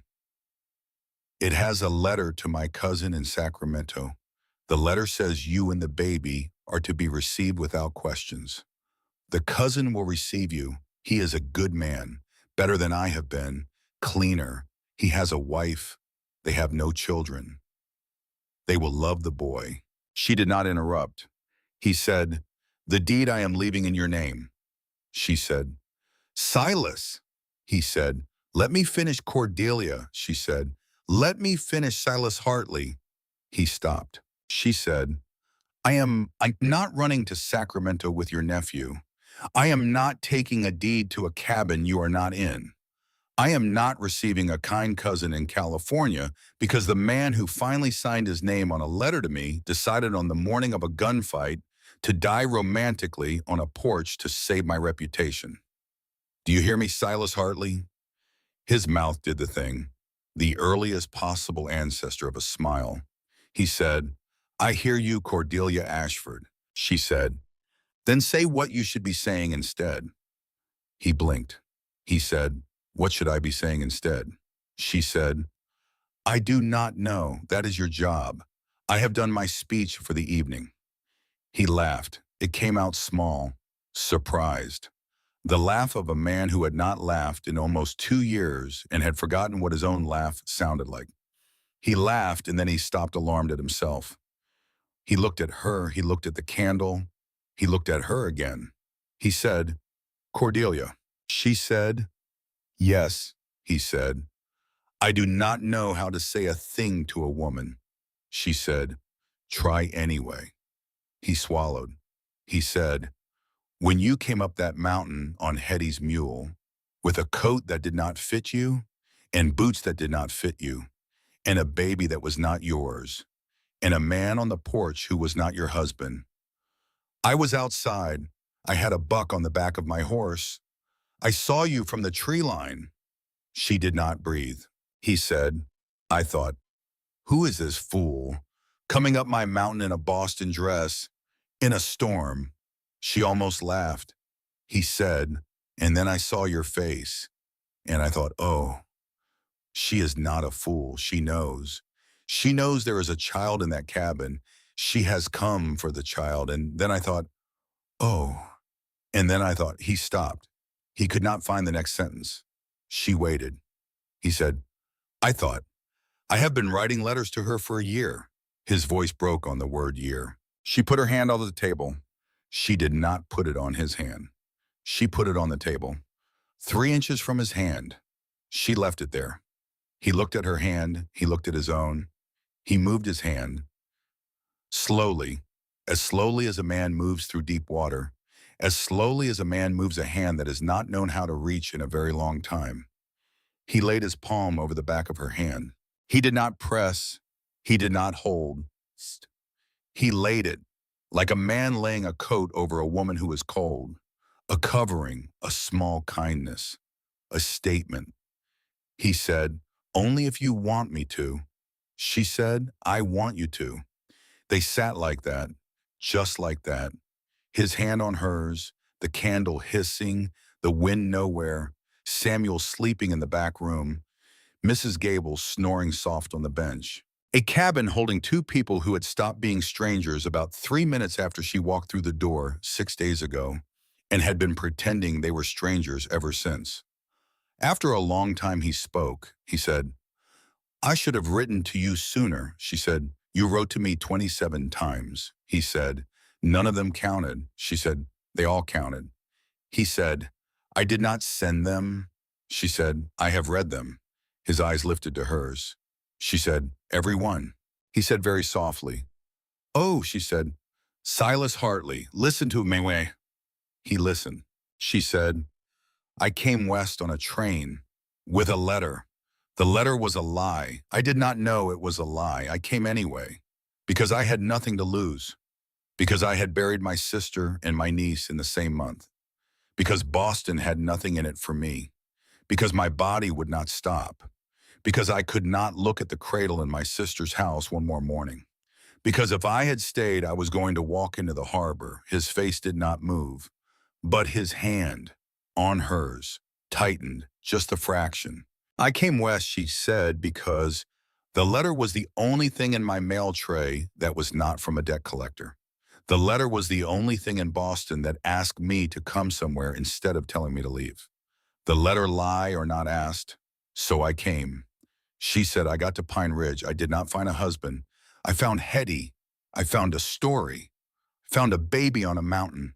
I found 3 men who did not ask me for anything except to keep that baby alive. She said, and then I read your letters. She said, and the letters were not a lie. He closed his eyes. She said, Silas Hartley, I will not lie to you. I do not know what you and I are. I do not know what we will be. I do not know if I love you or if I love the man you wrote in those letters or if those are the same man or different men. I do not know, she said. I know that I am not getting on a stage tomorrow. She said, I know that I am standing on that porch. She said, I know that I want to know you for longer than tomorrow. She said, so you will not die on me tomorrow, Silas Hartley. Do you hear me? You will be very rude and very angry and very protective, and you will live. And the day after tomorrow, you and I will sit at this table and drink coffee that you make badly, and we will start to find out what you and I are. She said, do you hear me? He said, I hear you. She said, say it. He said, I will not die on you tomorrow, Cordelia Ashford. She said, good, he said, Cordelia. She said, yes. He said, I want to kiss you. She said, only if you want me to. She felt her own face heat. She had stolen his line. She had stolen his line and she had not meant to. She had heard it in the back of her head and her mouth had simply said it back to him the way her mouth had said we Earlier, the way her mouth had been saying things ahead of her brain all night. He stared at her, his mouth, his mouth. His mouth did a thing it had not done in years. He smiled. It was a small smile, a short one, a crooked one. The smile of a man rediscovering a tool he had not known was still in the bottom of his pack. He stood. He came around the table. He did not hurry. He did not rush. He bent. He put his hand under her jaw. His hand was warm. His hand was rough. His hand smelled of pine smoke and gun oil and the smallest trace of soap. He did not pull her toward him. He stopped with his palm cradled along the line of her cheek with his thumb, just brushing the corner of her mouth. He said, "Cordelia," she said. "Silas," he said. "I am asking." She said, "I am answering." He kissed her. It was not the kiss a Boston girl had been told to expect from a husband. It was not a wedding kiss.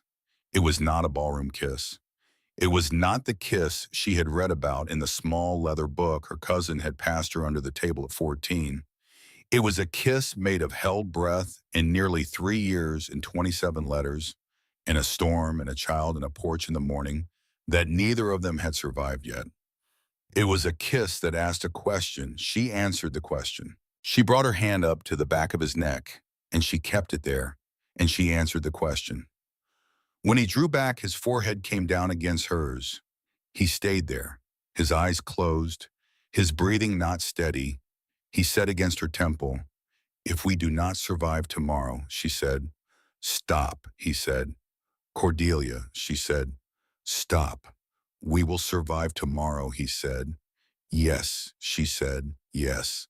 He stood up, slowly. He put his hat back on his head, although there was no reason to put his hat on his head inside a cabin in the middle of the night. He stood there with his hat on and his hand at his belt, and he looked down at her as if he were memorizing her. He said, "I am going to check on Jasper," she said. "Go," he said. "Sleep," she said. "I will," he said. "Cordelia," she said.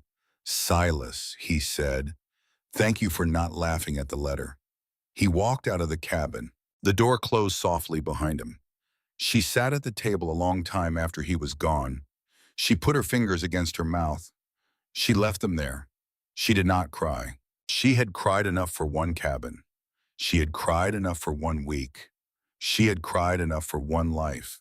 She did not cry. She breathed. She listened to Mrs. Gable snoring on the bench. She listened to the small, soft snort of Samuel sleeping in the back room. She listened to the boots of 2 Hartley men crunching slow circles in the yard outside the cabin. 2 men in a quiet patrol. 2 men who would not sleep tonight because tomorrow was going to ride up out of the south at sunrise. She got up. She went to the back room.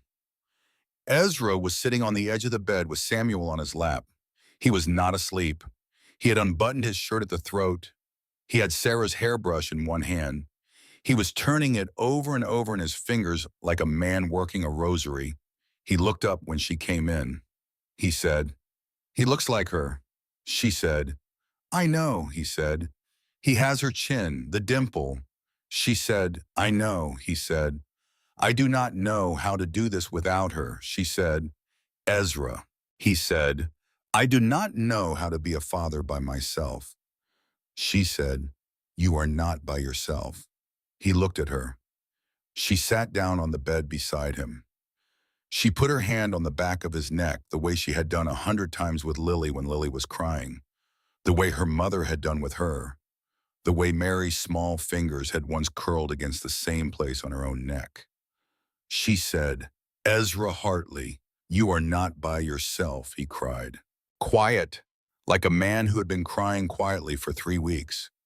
She held the back of his neck until he stopped. When he stopped, he handed her the baby. He said, "Hold him a while." She held the baby.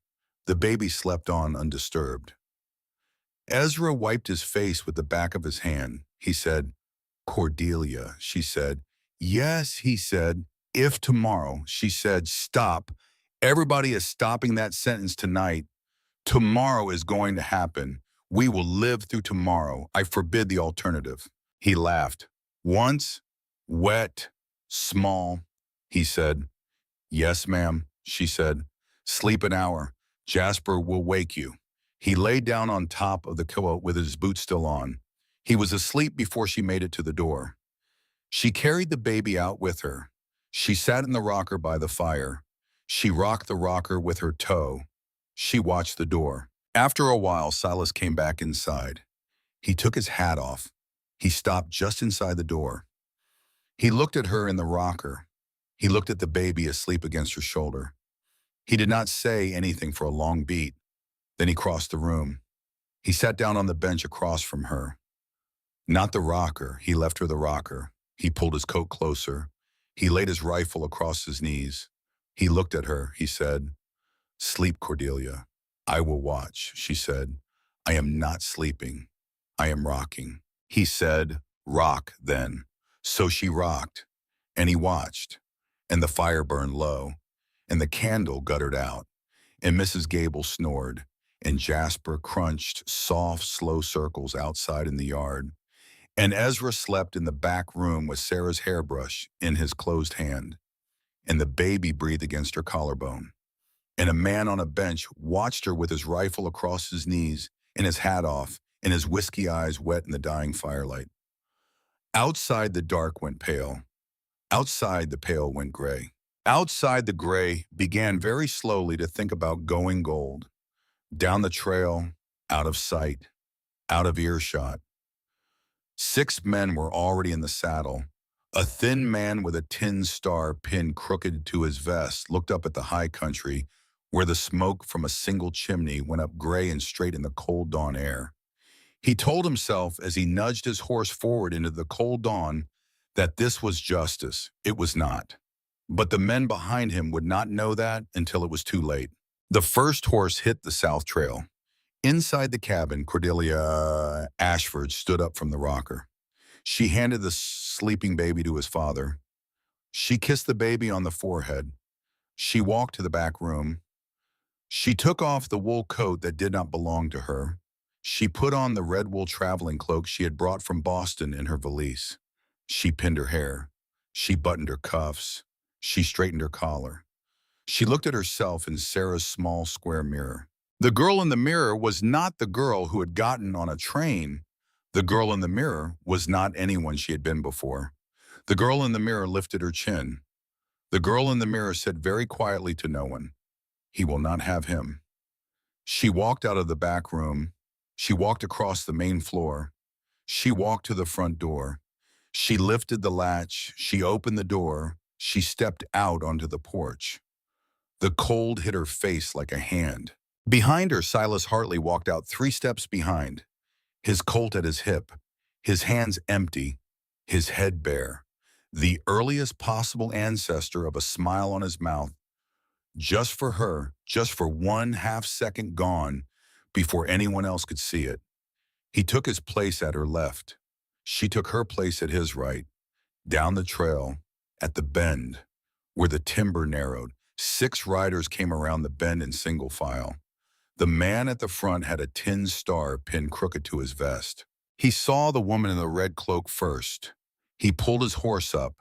His men pulled up behind him. And on the high notch above the cabin, behind a flat stone, Jasper Hartley sighted in. Boone pulled up his horse at the bend. He pulled up because he saw the woman in the red cloak. He had not been expecting a woman in a red cloak.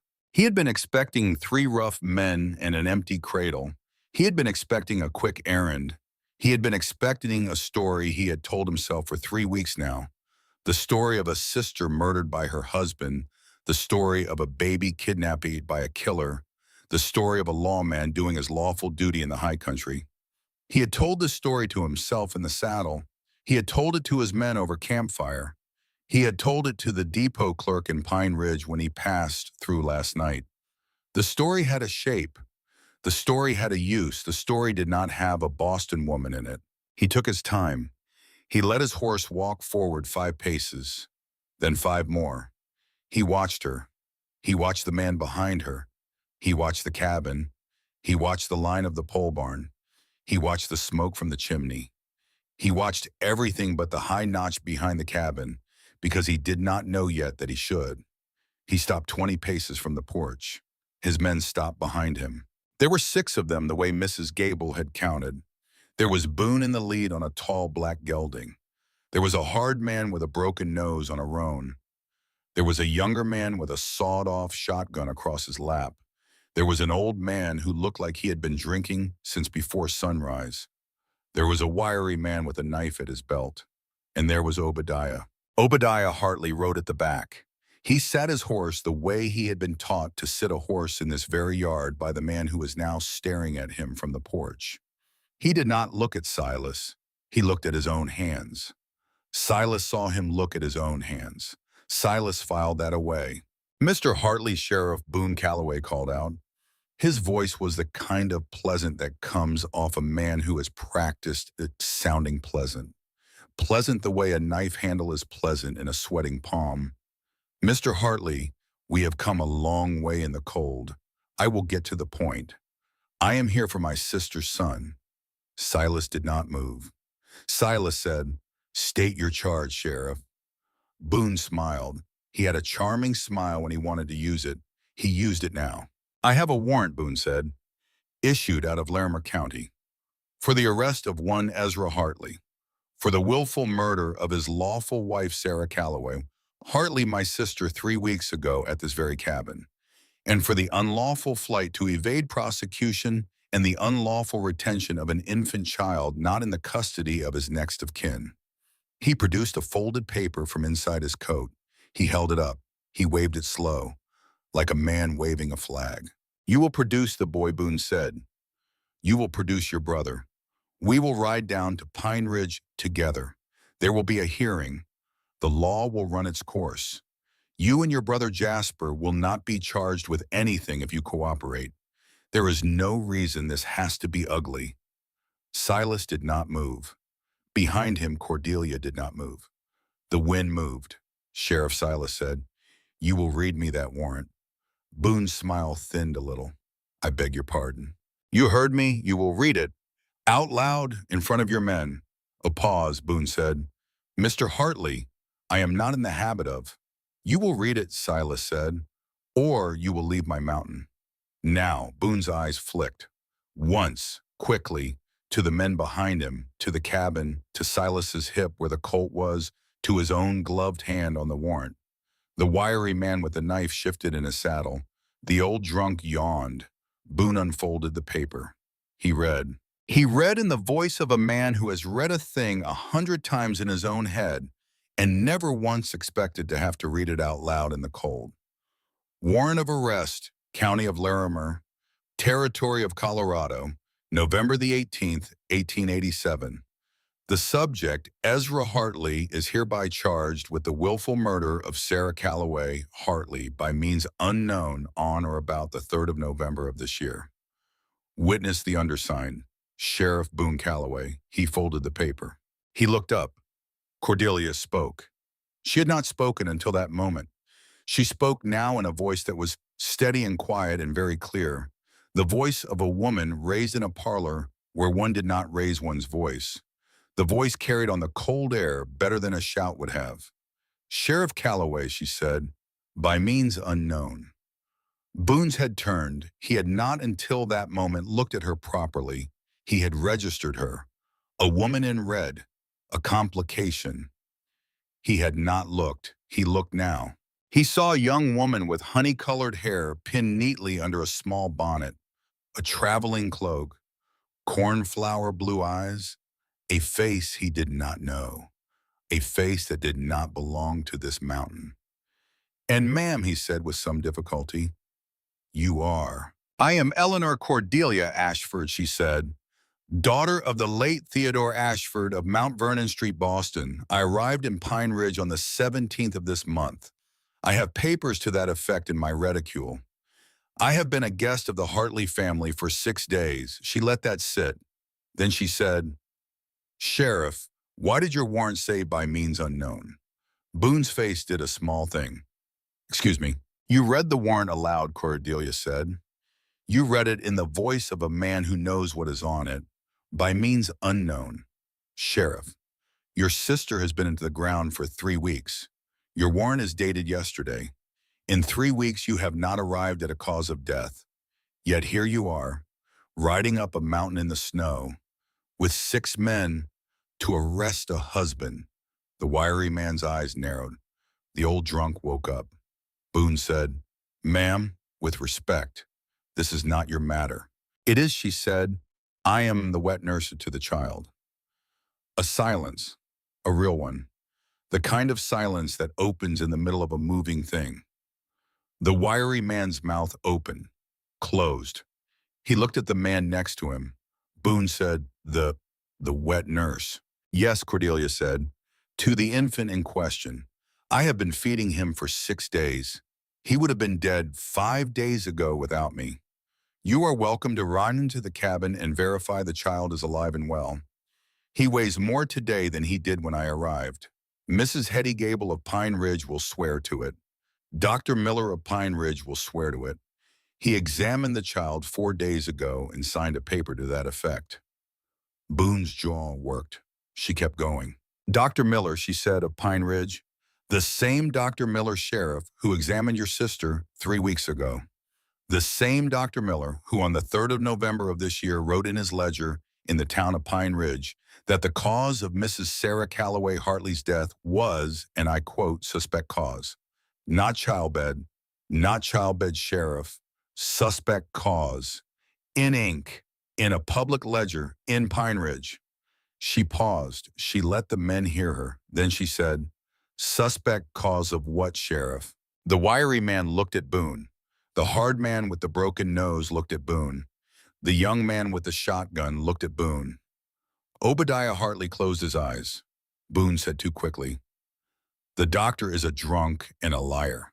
Cordelia said, "The doctor is the witness on your sister's death record. The same record that names you as next of kin. The same record that names your sister's infant son as the heir of one half of the estate of the late Augustus Calloway of Denver, including, I am told, certain shares in the Denver Pacific Railway valued at no less than $80,000. She let that sit too. She said, "Sheriff, the man who brought your sister a paper twist of sugar on the 1st of November, was that you?" Boone's hand twitched. His hand twitched toward his hip. It twitched, and Silas saw it twitch, and Silas's own hand was already on the Colt. And from somewhere above the cabin, there came the small, dry, mechanical click of a sharp's breech closing on a fresh round. Nobody moved. Boone said, "You have no proof," Cordelia said. "The doctor has the ledger." Boone said, "The doctor is in my county." Cordelia said, "The ledger is not. The ledger is in Pine Ridge, in Larimer County only by your map, not by deed. The town sits on the line. Dr. Miller's ledger is filed in the county seat of Weld. I checked yesterday morning. She had not checked yesterday morning. She had not been in Pine Ridge yesterday morning. She had been in this cabin yesterday morning. She had never seen Dr. Miller's ledger. She had never seen a county map. She had no idea where Dr. Miller filed his ledger. She had said it the way her father had taught her to say a thing, steady, in ink. Boone did not know that. Boone's mouth opened. Behind him, the wiry man took his hand off his rifle. Very slowly. He laid his hand on his thigh. He sat back in his saddle. He looked at the man next to him, and that man looked back, and a thing passed between them that the cold morning could not have invented on its own. The old drunk said hoarsely, "Boone, what is she talking about?" Boone said, "Shut up." The young man with the shotgun said, Wait, hold on now," Boone said. "I told you all of this on the trail." The hard man with the broken nose said, "You told us she was buried by childbed. You did not say. You did not say." "Suspect cause," Boone said. "The girl is lying," Cordelia said. "The girl is 22 years old from Mount Vernon Street, Boston, and the girl has nothing to gain from lying to you, sir, except a clear conscience." She let her hands hang at her sides. She let them see her hands were empty. Then she said, to the men, not to Boone, she said, "Gentlemen, The infant in that cabin is the lawful heir to a railway fortune. The man you came here to arrest is the child's father, who has held that child every night since his mother died. The woman who poisoned that mother is the man you are sitting behind. He has used a star in a warrant he wrote himself in a story about murder to bring you up a mountain to kill 3 men and a baby. Because if the baby dies before the trust is settled, the fortune passes to him. $80,000. He owes each of you, I would guess, somewhere between $200 and $400 at the end of this day if you live to collect. Pause. How much, gentlemen, do you trust the man behind that star? The wiry man turned his horse. Just a little. Just enough to be facing Boone instead of Silas. The hard man with the broken nose did the same. The old drunk did the same then took a long, considering pull from a flask, then put the flask back, then looked at Boone like he had never properly seen him before. The young man with the shotgun lowered the muzzle of the shotgun, slowly, toward the snow. Boone said, "You stupid bastards. You stupid, greedy bastards." "She is making it up," Silas said quietly. "Then ride down to Pine Ridge with us, Sheriff. We will all go. We will pull the ledger. We will hear the doctor. We will count the days from the paper twist of sugar." Boone looked at Silas. Silas looked back. Whiskey eyes met cold, flat ones. 2.5 seconds. That was all. Boone moved. He moved fast. He had been a fast man once before he had gotten lazy on stolen cattle and stolen whiskey. He drew the pistol at his hip in one motion. He brought it up. He aimed not at Silas, who was the man in front, who was the man on the porch, who was the man with the Colt. He aimed past Silas. He aimed at Cordelia. She was the wound in the story. Close the wound, you close the story. 3 things happened in the space of one breath. The first was that Silas Hartley moved. He had been standing with his hand on his hip for 4 minutes. His hand had not been idle in those 4 minutes. His hand had been resting on the butt of the Colt. His Colt was already an inch out of the holster. He stepped sideways toward Cordelia, his body between her and the gun. The second was that high on the notch above the cabin behind a flat stone, Jasper Hartley breathed out, slow, like he had been taught at the orphanage shooting range when he was 9, like he had been taught at the regiment when he was 18, like he had been taught by every cold morning since. He had Boone's right shoulder. He had it perfectly. He squeezed. The third was that Cordelia, with the small whistle Jasper had taught her 2 nights ago, made the sound. 2 long, 1 short. She did not know why she made it. She made it because Jasper had said. She made it without thinking. The sharps boomed. Boone's pistol went off a fraction of a second after. The shot went wide. The shot went into the porch post next to Silas's hat. Splinters flew. The horse under Boone screamed and lunged sideways, and Boone went off the saddle with his right arm, a sudden useless thing flopping at his side, his shoulder a red ruin of bone and broadcloth. He hit the ground hard. He did not get up. The men behind him did not draw. The men behind him sat in their saddles with their hands in plain sight. The wiry man said loudly, "Whoa, whoa, whoa, whoa, hold! We are holding. Do not shoot. Do not shoot." The old drunk put both hands in the air. The hard man with the broken nose said, "Sheriff, sir, we are out. We are not in this." The young man with the shotgun said in a voice that cracked, I did not know about the sugar, sir. I swear to God." Boone made a sound that was not a word. He tried to lift his pistol with his left hand. He could not reach it. It had fallen 6 feet from him. He tried to crawl. He made it 1 elbow length before the snow under him went red. Silas Hartley walked down the porch steps. Slowly, he walked across the cleared yard to where Boone Calloway lay bleeding into snow that had been clean an hour ago. He bent. He picked up the pistol. He uncocked it. He set it on the seat of Boone's saddle where the black gelding was now standing 20 feet off, blowing hard. Then he bent down and he picked Boone Calloway up by the collar of his coat, and he dragged him the way a man drags a sack of grain 10 feet to the porch steps.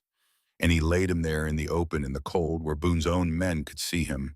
Silas turned to the riders. He said, "Get down, all of you, slowly, hands where I can see them." They got down slowly. They got down with their hands well out from their sides, and they laid their rifles in the snow at their boot heels, and they did not argue. Obadiah was the last. Obadiah did not look up. When Obadiah's boots hit the snow, he stood there with his head down and his shoulders rounded, and he waited. Silas said, "Look at me, Obi." Obadiah looked up. His face was the face of a 30-year-old man with a 16-year-old shame on it. He had grown up at this cabin. He had stood at this porch 100 times. He had held Samuel last spring when the baby was still inside Sarah, his palm flat on Sarah's belly, laughing at the kick. He said, "Silas, Silas said, "Not now." Obadiah nodded. Silas turned to Cordelia. She had come down the porch steps without his noticing. She was standing beside him now. She was looking at Boone bleeding in the snow. Her face was very pale. Her hands were shaking. Her hands had not shaken once in the conversation. Her hands were shaking now. He took one of her hands. He took it the way a man takes a hand he has earned the right to take. He held it. He said, "Cordelia," she said. "I am all right," he said. "I know." She said, "I am all right, Silas." He said, "I know that too." She closed her eyes for just a second. Then she opened them. She turned to the wiry man. She said, "You, the one who turned his horse first. What is your name?" The wiry man took his hat off. He said, "Tom Calder, ma'am," Cordelia said. "Mr. Calder, will you ride down to Pine Ridge for Dr. Miller? The sheriff has a shoulder wound that needs setting if he is to live to stand trial." Tom Calder said, "Yes, ma'am," she said. "Take one man with you. Leave the other three with us." Tom Calder said, "Yes, ma'am." He looked at the young man with the shotgun. The young man nodded. They mounted up. They rode. Cordelia turned back. She looked at Silas. She said, "Tell me you are all right," Silas said. "I am all right," she said. "Tell me Jasper is all right." From the high notch above the cabin came a sharp two-fingered whistle. Lazy, mocking. The whistle of a man who has been told to stay put and is bored already. "Jasper was all right," she said. "Tell me Ezra is all right." The cabin door opened. Ezra stood there, white as paper, with Samuel in one arm and a Colt in the other hand. He looked at the bodies, or rather, the body because there was only one, and it was not yet a body, just a sheriff bleeding into snow. He looked at his brother. He looked at Cordelia. He looked at his cousin. He looked at his son. He sat down, right there on the porch. He sat down hard and put his face against Samuel's hair, and he did not weep. He just breathed. Cordelia turned back to Silas. She said, "Then I am all right too." He laughed once, a real laugh this time, not the small startled one from the night before. A real laugh, tired, relieved, bewildered. The laugh of a man who has been holding his own heart in his hand for 3 minutes and has just put it back in his chest. He said, "Cordelia Ashford," she said. "Silas Hartley," he said. "You did that," she said. "We did that." He said, "No, you did that?" I stood on a porch. Jasper pulled a trigger. "But you broke him on his own story." She did not know what to say to that. She did not say anything. She leaned her forehead against his shoulder. Just for a second, just for one. He let her. He laid his hand on the back of her neck the way she had laid her hand on Ezra's neck the night before. A covering, a small kindness, a statement. The cold morning went on around them. Boone groaned in the snow. He did not die there. He did not die on the porch either. Tom Calder and the young deputy with the shotgun rode the 4 miles down to Pine Ridge in 73 minutes. They came back with Dr. Miller and 3 more men. Dr. Miller dug the slug of Jasper's sharps out of Boone's shoulder with the patience of a man who had dug a great many slugs out of a great many shoulders. He set the bone. He stitched the meat. He bandaged the whole thing in a clean white wrap that went pink within the hour. Boone lived. To his great surprise and considerable misfortune, Boone lived. He was carried down the mountain on a litter rigged from 2 saplings and a wool blanket. He was put in the back of a freight wagon. He was driven by Tom Calder, formerly his deputy, to the county jail in Greeley in Weld County, which was the county over the one Cordelia had named on the porch, the one whose ledger she had invented out of her father's old lessons and her own steady nerve. The ledger was real. Dr. Miller did file his records in Greeley. He had been doing so for 11 years. Cordelia had guessed it. She had guessed it because she had remembered her father telling her when she was 12 that small-town doctors filed records at the nearest county seat with a fireproof safe, and Pine Ridge did not have a fireproof safe. Greeley did. The records held suspect cause. The records held suspect cause in ink. In April of 1888, a jury in Greeley, Colorado, took 2.5 hours to convict Sheriff Wyatt Boone Calloway of the murder of his sister Sarah Calloway Hartley by means of strychnine introduced into a paper twist of sugar. He was sentenced to hang. He was hanged on the 4th of June. A drawing of his hanging appeared in the Rocky Mountain News. The drawing showed a thin man with a useless right arm hanging crooked at his side, and a tin star by then long since removed from his vest balanced on the boot heel of the sheriff who had replaced him. Cordelia did not go to the hanging. Cordelia, by the 4th of June of 1888, was very busy with other things. But that comes later. That morning, on the porch, in the cold, before any of the news reached any of the papers, before the trial, before the verdict, before the hanging, that morning there was something else to deal with. Obadiah. Obadiah Hartley stood in the cleared yard with his hands behind his back the way a man stands when he expects to be put in irons. Tom Calder had handed Silas a pair of cuffs. Silas had set them on the porch rail. He had not picked them up. He walked over to Obadiah. He stood there a long time. He said, "Obie," Obadiah said. "Yes," Silas said. "Why?" Obadiah's face did a thing. He said, $10,000, Silas. He said it, and as he said it, the shame in his voice made the number sound like the smallest, most pitiful thing in the world. The smallest sum a man had ever sold his blood for. He said, "Ma was sick all spring. The doctor in Cheyenne wanted $400 for the surgery. I did not have $400. I had 90. I came down off the herd in June to ask you and Jasper, and you were burying Margaret's headstone in the new spot, and I could not. I could not ask. And then Boone found me at the saloon, and he said he had a job for bloodkin only, and he said he knew Ezra and Sarah and Samuel, and he said 10,000, and He stopped. He looked at the snow. He said, "Ma died in August anyway, Silas, so I sold you for nothing." Silas did not speak. A long time. Then he said, "Why did you come up the mountain with him this morning if you were not going to fire?" Obadiah said, "I was going to fire," Silas said. "Were you?" Obadiah said, "I do not know. I do not know, Silas. I was going to. And then I saw her, and I saw you, and I saw the smoke from the chimney, and I thought of Aunt May's funeral and how you sat next to me. And I thought I might be sick. I thought I might fall off the horse and be sick and let one of them kill me and have it done." He looked up. His eyes were wet. He said, "I did not fire Silas. I never lifted the rifle. Ask Tom. Ask any of them. I never lifted the rifle." Silas looked at Tom Calder. Tom Calder said from 20 feet away, "He never lifted the rifle, Mr. Hartley. I will swear to that under oath." Silas turned back. He stood there. He stood there a long time. Cordelia on the porch did not breathe. Numb. Jasper, who had come down off the high notch and was now standing with his sharps broken open across his shoulder, did not breathe. Ezra on the porch step with Samuel did not breathe. Then Silas said, "You will not be at this cabin tonight, Obie." Obadiah nodded. "You will not be in Pine Ridge tonight either. You will ride south. You will keep riding.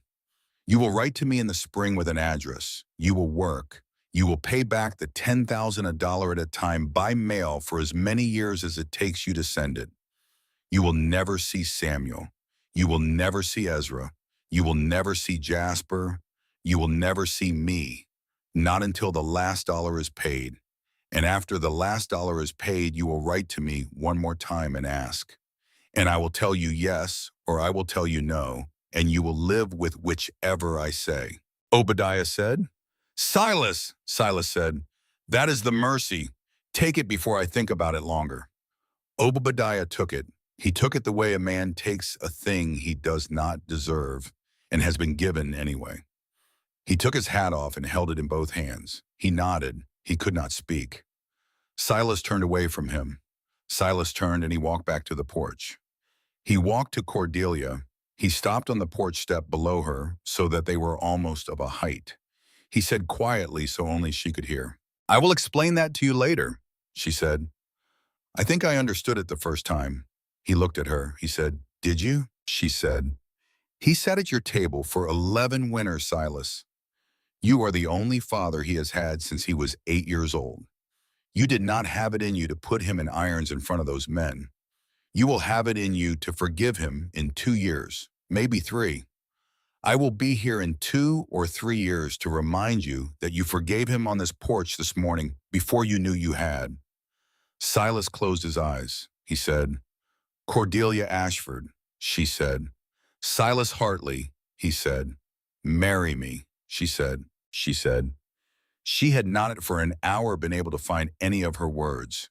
She had spent every word she had down in the snow at Boone Calloway. There were no words left in her mouth, but there was one word left in her chest where words come from before they reach the mouth, and the word was small and clear and absolute. She said, yes, he said, today, as soon as the doctor is gone, as soon as the men are gone, as soon as the snow is shoveled off the porch, today, before the sun sets. She said, yes, he said. Cordelia, she said. Silas, he said. I do not have a ring, she said. You have 27 letters, he said. That is not a ring, she said. It is more than a ring. The cabin held them. The mountain held them. A man named Obadiah Hartley rode south at noon and did not look back. 2 deputies rode down the mountain with a wounded sheriff in a freight wagon. A doctor packed his bag. The wiry man Tom Calder asked if there was any way he could earn back a little dignity by doing some honest work, and Jasper put him to splitting the wood pile, and Tom split wood until his hands bled. By dusk, the cabin yard was clean again. The blood on the snow had been covered with a fresh layer that fell in the late afternoon. The porch post with Boone's bullet in it had been washed and patched. The pole barn had 3 new horses tied in it because Tom and the young deputy had decided, without anyone quite saying so, that they were staying through the winter and would work for room and board and the chance to be on the right side of a thing for once. At twilight, Mrs. Hetty Gable, who had refused to leave the cabin all day, even when the shooting started, even when Jasper had picked her up bodily and tried to set her in the back room with Ezra and Samuel. Even then, Mrs. Hetty Gable now stood in the middle of the front room with a Bible in her hands. She said, I am not a preacher, Jasper said. You are the closest thing this mountain has to one, Silas said. Hetty, will you? Hetty said. Yes, of course, yes. Of course I will. The Bible was Eli Hartley's Bible. It had Eli Hartley's name written in it on the front page in fading brown ink. Below his name was a list of dates, marriages, births, deaths. The dates ran on for 2 pages. Hetty added one more. She added it in steady ink she borrowed from Silas's writing box. November the 23rd, 1887. Silas Eli Hartley of this cabin to Eleanor Cordelia Ashford of Boston, Massachusetts. There was no preacher. There was no pew. There was a hearth. There was a fire built high. There was a Boston girl in a red wool cloak with her hair loose for the first time in a week. There was a tall man in a clean shirt and a buckskin coat, and his beard trimmed by his own hand at the washstand half an hour before. There was a baby asleep in the rocker. There was a brother with whiskey he had been saving for a thing he could not name. There was another brother with tears he had been carrying for 3 weeks and now had somewhere to put. There was an iron-gray woman with a Pennsylvania accent reading the words of the marriage service from a Bible older than any of them. When she reached the place where Cordelia would speak, Cordelia said in a voice that did not waver, "I, Eleanor Cordelia Ashford, take thee Silas Eli Hartley to be my wedded husband, to have and to hold from this day forward, for better, for worse, for richer, for poorer, in sickness and in health, to love and to cherish, till death us do part." When she reached the place where Silas would speak, Silas said in a voice that did waver, "I, Silas Ely Hartley, take thee Eleanor Cordelia Ashford to be my wedded wife, to have and to hold, from this day forward, for better, for worse, for richer, for poorer, in sickness and in health, to love and to cherish, till death us do part, and not before Cordelia, not before." She nodded, she could not speak. Hetty said, "By the authority of nobody in particular, and the witness of these four walls and one baby, and the God I have stopped arguing with, I declare you man and wife, Silas Hartley. You may kiss your wife." He did, briefly, sweetly, once. In front of his brothers, who clapped both of them, Jasper loud, and Ezra wet-eyed and quiet, and in front of an old woman from Pennsylvania, who blew her nose into a handkerchief that had been embroidered 50 years ago by hands no living person now remembered. And in the cradle by the hearth, Samuel Hartley, 6 weeks old, opened his eyes for a moment and considered the candles. His eyes the night of the wedding were no longer slate. His eyes were settling the way newborn eyes settle into a color that they were going to keep. His eyes were going to be the color of his mother's. His eyes were going to be the color of Sarah's. That was how he would carry her. That was how she would not be entirely gone. Hetty Gable looked at him in his cradle. She looked a long time. Then she went and sat down on the bench, and she did not say anything for a while. Cordelia knelt next to the cradle. She said to Samuel very softly, "You are safe now, little one. You are safe. You are home." Samuel closed his eyes again. He went back to sleep. The first snow of the new winter, the winter after the long winter, came on the night of December the 2nd. It came soft. It came with no wind. It came the way snow comes when the country is at peace with itself for a small change. Cordelia stood at the window watching it. Silas came up behind her. He laid his coat over her shoulders. He laid his chin on the top of her head. He said, "Mrs. Hartley," she said. "Mr. Hartley," he said. "I have a thing to ask you," she said. "Ask it," he said. "I would like to take that name Eleanor and put it back where you have been keeping it, up under your ribs, with the rest of the things you carry from Boston. Would you mind very much if I called you Cordelia for the rest of my life?" she said. "I would not mind at all," he said. "Cordelia," she said. "Silas," he said. "Cordelia Hartley," she said. "Try it again," he said. "Cordelia Hartley." She said, "Better." Spring came late to the high country in the year 1888. It came late, but it came whole. It came with the aspens going green at the bottom of the valley first, and then the green climbing the mountain 100 feet a day, until by the third week of May, the cabin sat in a bowl of new green, and the wildflowers came up through the last patches of snow, like the patches of snow were just there to make the flowers prettier. By that time, the cabin was no longer the cabin. There were two cabins now. Silas and Jasper and Tom Calder and 3 men from Pine Ridge had built a new one over the winter, working in any week the weather would allow. And by the time the wildflowers came, it had a stone foundation and a tight roof and 4 rooms and a wide front porch and a separate small room at the back that Silas had asked very carefully about whether Cordelia would want for a nursery, and Cordelia had said very carefully, perhaps not yet, perhaps in another year, perhaps. She had been afraid to want a child of her own. She had been afraid because her body remembered Mary and her body did not entirely trust itself yet. But by the wildflowers she had begun to trust. By the wildflowers, she was 3 weeks late. She did not tell Silas the first week she was late because the first week could have been anything. She did not tell him the second week because she did not want to hope and then have to grieve. The third week she told him, sitting on the new porch in the early light drinking coffee he had made. He cried. Not loud, not long. He just put his coffee cup down very carefully on the rail of the porch, and he put his face against her shoulder, and he cried for about a minute. Then he wiped his face on his sleeve and he said, "We are going to be all right, Cordelia. We are going to be all right." She said, the baby came on the morning of the 14th of January, 1889. It was a girl. She came hard, but she came whole.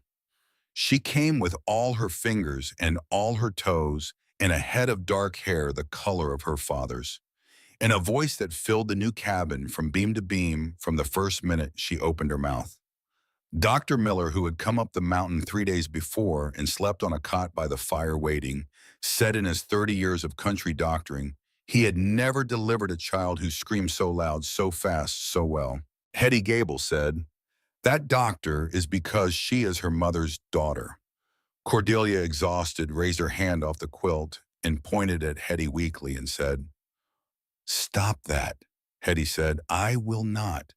They named her Lily Mary Hartley, for 2 small graves in a cemetery off Tremont Street, in a city the new baby would in time want very much to see, and a mother and an aunt who would meet her in the end only through her name. When Silas first held her, he sat in the rocker by the new hearth with her against his chest, and he did not move for an hour. Cordelia watched him from the bed. She watched the way he had watched her the first night with the baby that was not theirs. She watched a man set himself down around a small new life and decide with everything in him that he would carry it. Jasper, who had taken one look at his niece and announced she was the finest thing the Hartley name had ever produced, took it upon himself to teach her by stages to ride. By the time she could walk, she could sit a horse better than most grown men. By the time she could talk, she could whistle Jasper's signal, whistle two, long one short, two long one short, which she did frequently at meals to her father's exhaustion and Hetty's enormous approval. Ezra, who never did remarry, raised Samuel with Cordelia's help and Hetty's interference. Samuel grew up tall, like all the Hartleys grew up tall and quiet like Ezra, and stubborn like his mother had been, and freckled across the nose for reasons no one could explain. He called Cordelia Mama from the first word he ever spoke. He called Ezra Daddy. Both things were true in the way the high country lets a thing be true if a family decides it. Obadiah Hartley sent his first letter in May of 1888. It came from Tucson. It contained $12. It said, "Silas, I am working at a forge. I send what I can. I will write again next month. Obi." He sent a letter every month for 104 months, which is 8 years and 8 months. He sent money in every letter, sometimes $1. Once, after a good winter on a cattle drive to El Paso, he sent $54. When the last dollar was paid, in the December of 1896, he wrote the letter Silas had asked him for. He wrote, "May I come home?" Silas wrote back. Silas wrote, "Come home, Obi. The cabin is bigger now. There is a place for you at the table." Obadiah came home in the February of 1897. He arrived on a Saturday morning in a thin coat. Samuel, who was by then almost 10 years old and did not remember his cousin, met him at the porch with a wooden rifle and asked his business. Obadiah said, "I am here to be your cousin Obi." Samuel considered this for a minute. Then he lowered the wooden rifle. Then he ran inside to tell his mama. Cordelia met Obadiah on the porch. She was 29 years old then. She had a small streak of gray at one temple. She had a daughter on her hip. She had a new pregnancy showing under her apron, the one that would in August become her son, Theodore. She looked Obadiah Hartley in the eye for a long minute. Then she opened her arms and she hugged him. He cried. He cried for a long time. She held him until he stopped. She said, "Welcome home, Obi," he said. "Thank you, Mrs. Hartley," she said. "Cordelia," he said. "Cordelia." She said, "Now come inside before you freeze." Mrs. Hetty Gable lived to be 87 years old. She died on a Sunday in the April of 1911 in the back room of the new cabin of an old woman's slow leaving. Cordelia was holding her hand. Silas was sitting at the foot of the bed. Jasper was outside on the porch because he had said he could not be in the room when she went and nobody made him. Ezra was at the head of the bed. Samuel, 23 years old by then, a forest ranger for the new Roosevelt Forest, had come up from his post on the river to say goodbye and was kneeling on the floorboards, holding Hetty's other hand, the way he had been taught at her knee to hold the hand of anyone leaving. She had been quiet for an hour. Then she opened her eyes one last time, and she looked at Cordelia and she said very clearly, "Eli, I told you I would." Then she closed her eyes and she did not open them again. She was buried in the small family plot at the back of the cabin between two graves marked Adelaide Mary Hartley and her infant son. Cordelia had asked her 10 years earlier if she would prefer to be buried in Pine Ridge with her own people, and Hetty had said, "Child, the Hartleys are my own people." Silas Hartley lived to be 62. He died in the summer of 1918 of a heart that had carried too much for too long and finally laid the weight down. He died in the rocker by the hearth, in the same rocker Cordelia had sat in the first night, with his head against the high back and his hand in his wife's. He had been laughing a minute before at something Lily Mary had said. He laughed, and then he closed his eyes, and Cordelia, who had been laughing too, felt the laugh in her chest stop becoming a laugh and become something else, and she leaned forward, and she said his name twice, and the second time she said it quieter than the first. He had been a good husband for 31 years. He had been a kind one for all of them. The Bible Hetty had used at the wedding now had 3 pages of dates in it. Most of them births, some of them marriages, a few of them deaths. Cordelia took the Bible down off the shelf the morning after Silas died, and she opened it to the place she had marked many years before, where in her own handwriting, now slightly less steady than it once had been, she had written the date of their wedding. Below it, she added the date of his death. She did not weep that morning. She had cried enough for one cabin. She had cried enough for 1 week. She had cried enough for one life. She had 2 daughters and a son-in-law and a stepson and 4 grandchildren and a sister-in-law who had once been a Pine Ridge school teacher named Winifred and was now Jasper's wife of 20 years, and 3 great nieces and a herd of cattle and a porch full of wildflowers her husband had planted from seed in the spring of 1889, because she had said offhand that she wanted to see what wildflowers looked like in a yard. She had everything. She sat on the porch that morning and she watched the sun come up over the ridge. The ridge was by then the same ridge it had been on a November morning in 1887 when she had come up it on a mule named Jim in a coat that did not fit her. The ridge had not changed. She had changed.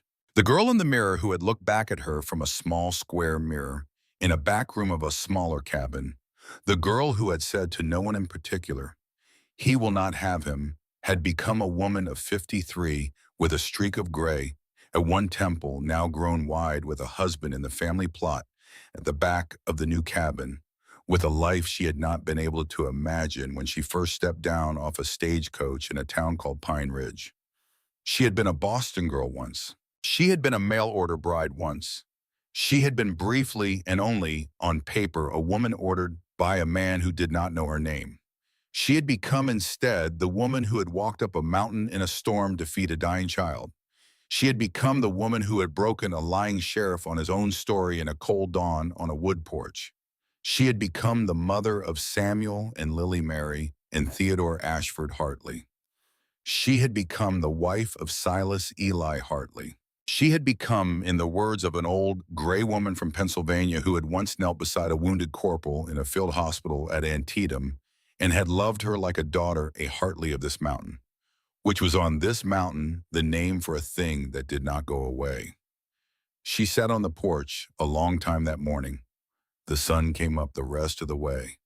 The wildflowers turned their small faces to it. And in a freight depot in Pine Ridge, 4 miles down the mountain in the back room, where many years before a thin man with a tin star pinned crooked to his vest had once read a telegram, for the 3rd time a boy of 14 sat sweeping the floor. The boy did not know any of this story. He did not know the name. He did not know the date, November to the 23rd. 1887, which his grandfather, who had been the depot man back then, had remembered all the rest of his life as the day a Boston girl in a red cloak had come into the depot and asked for a writ of fact concerning a doctor's ledger in Greeley. The boy only knew because his grandfather had told him that there was a story about that depot. The story was that long ago in another century, a thin man with a star had walked out of this very room into the snow to call for his horse. And he had said to nobody in particular as he went that he had a sister to avenge, and he had ridden up a mountain, and he had not come back the way he went. The boy swept the floor. He hummed a tune under his breath. It was a tune his grandmother had taught him. She had said she had learned it from a tall man who used to come down off the mountain to trade hides at this depot when he himself was a young man.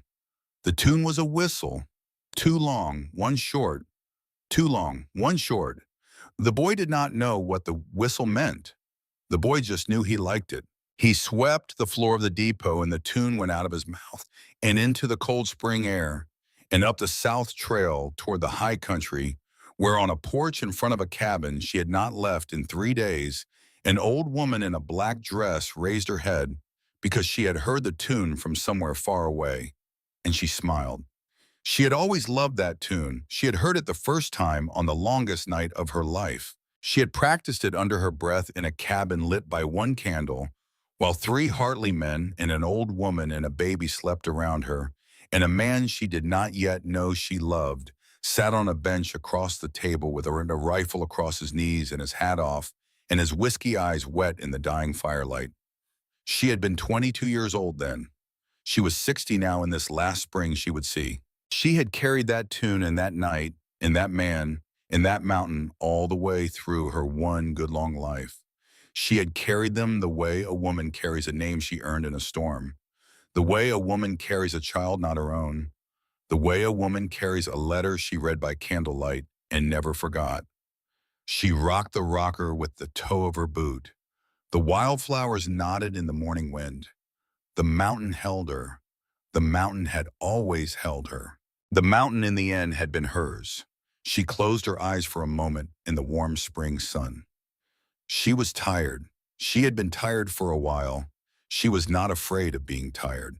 Silas was in the small family plot at the back of the cabin, and Hetty was beside him, and Adelaide was beside her, and there was room in that plot marked already with a small stone and her own name carved in it for one more. There was no hurry. The mountain on this morning was in no hurry either. But when she did go in another 7 years on a quiet evening in the September of 1925, she went the way Hetty had gone, gently, holding the hand of her oldest daughter, with her son-in-law reading a passage in the next room, with her grandchildren asleep upstairs, with a tin whistle on the mantelpiece that her Uncle Jasper had given her on her 6th birthday, and that she had never once been able to play correctly no matter how patiently she practiced it. Too long, one short, too long, one short. She closed her eyes. She did not open them again.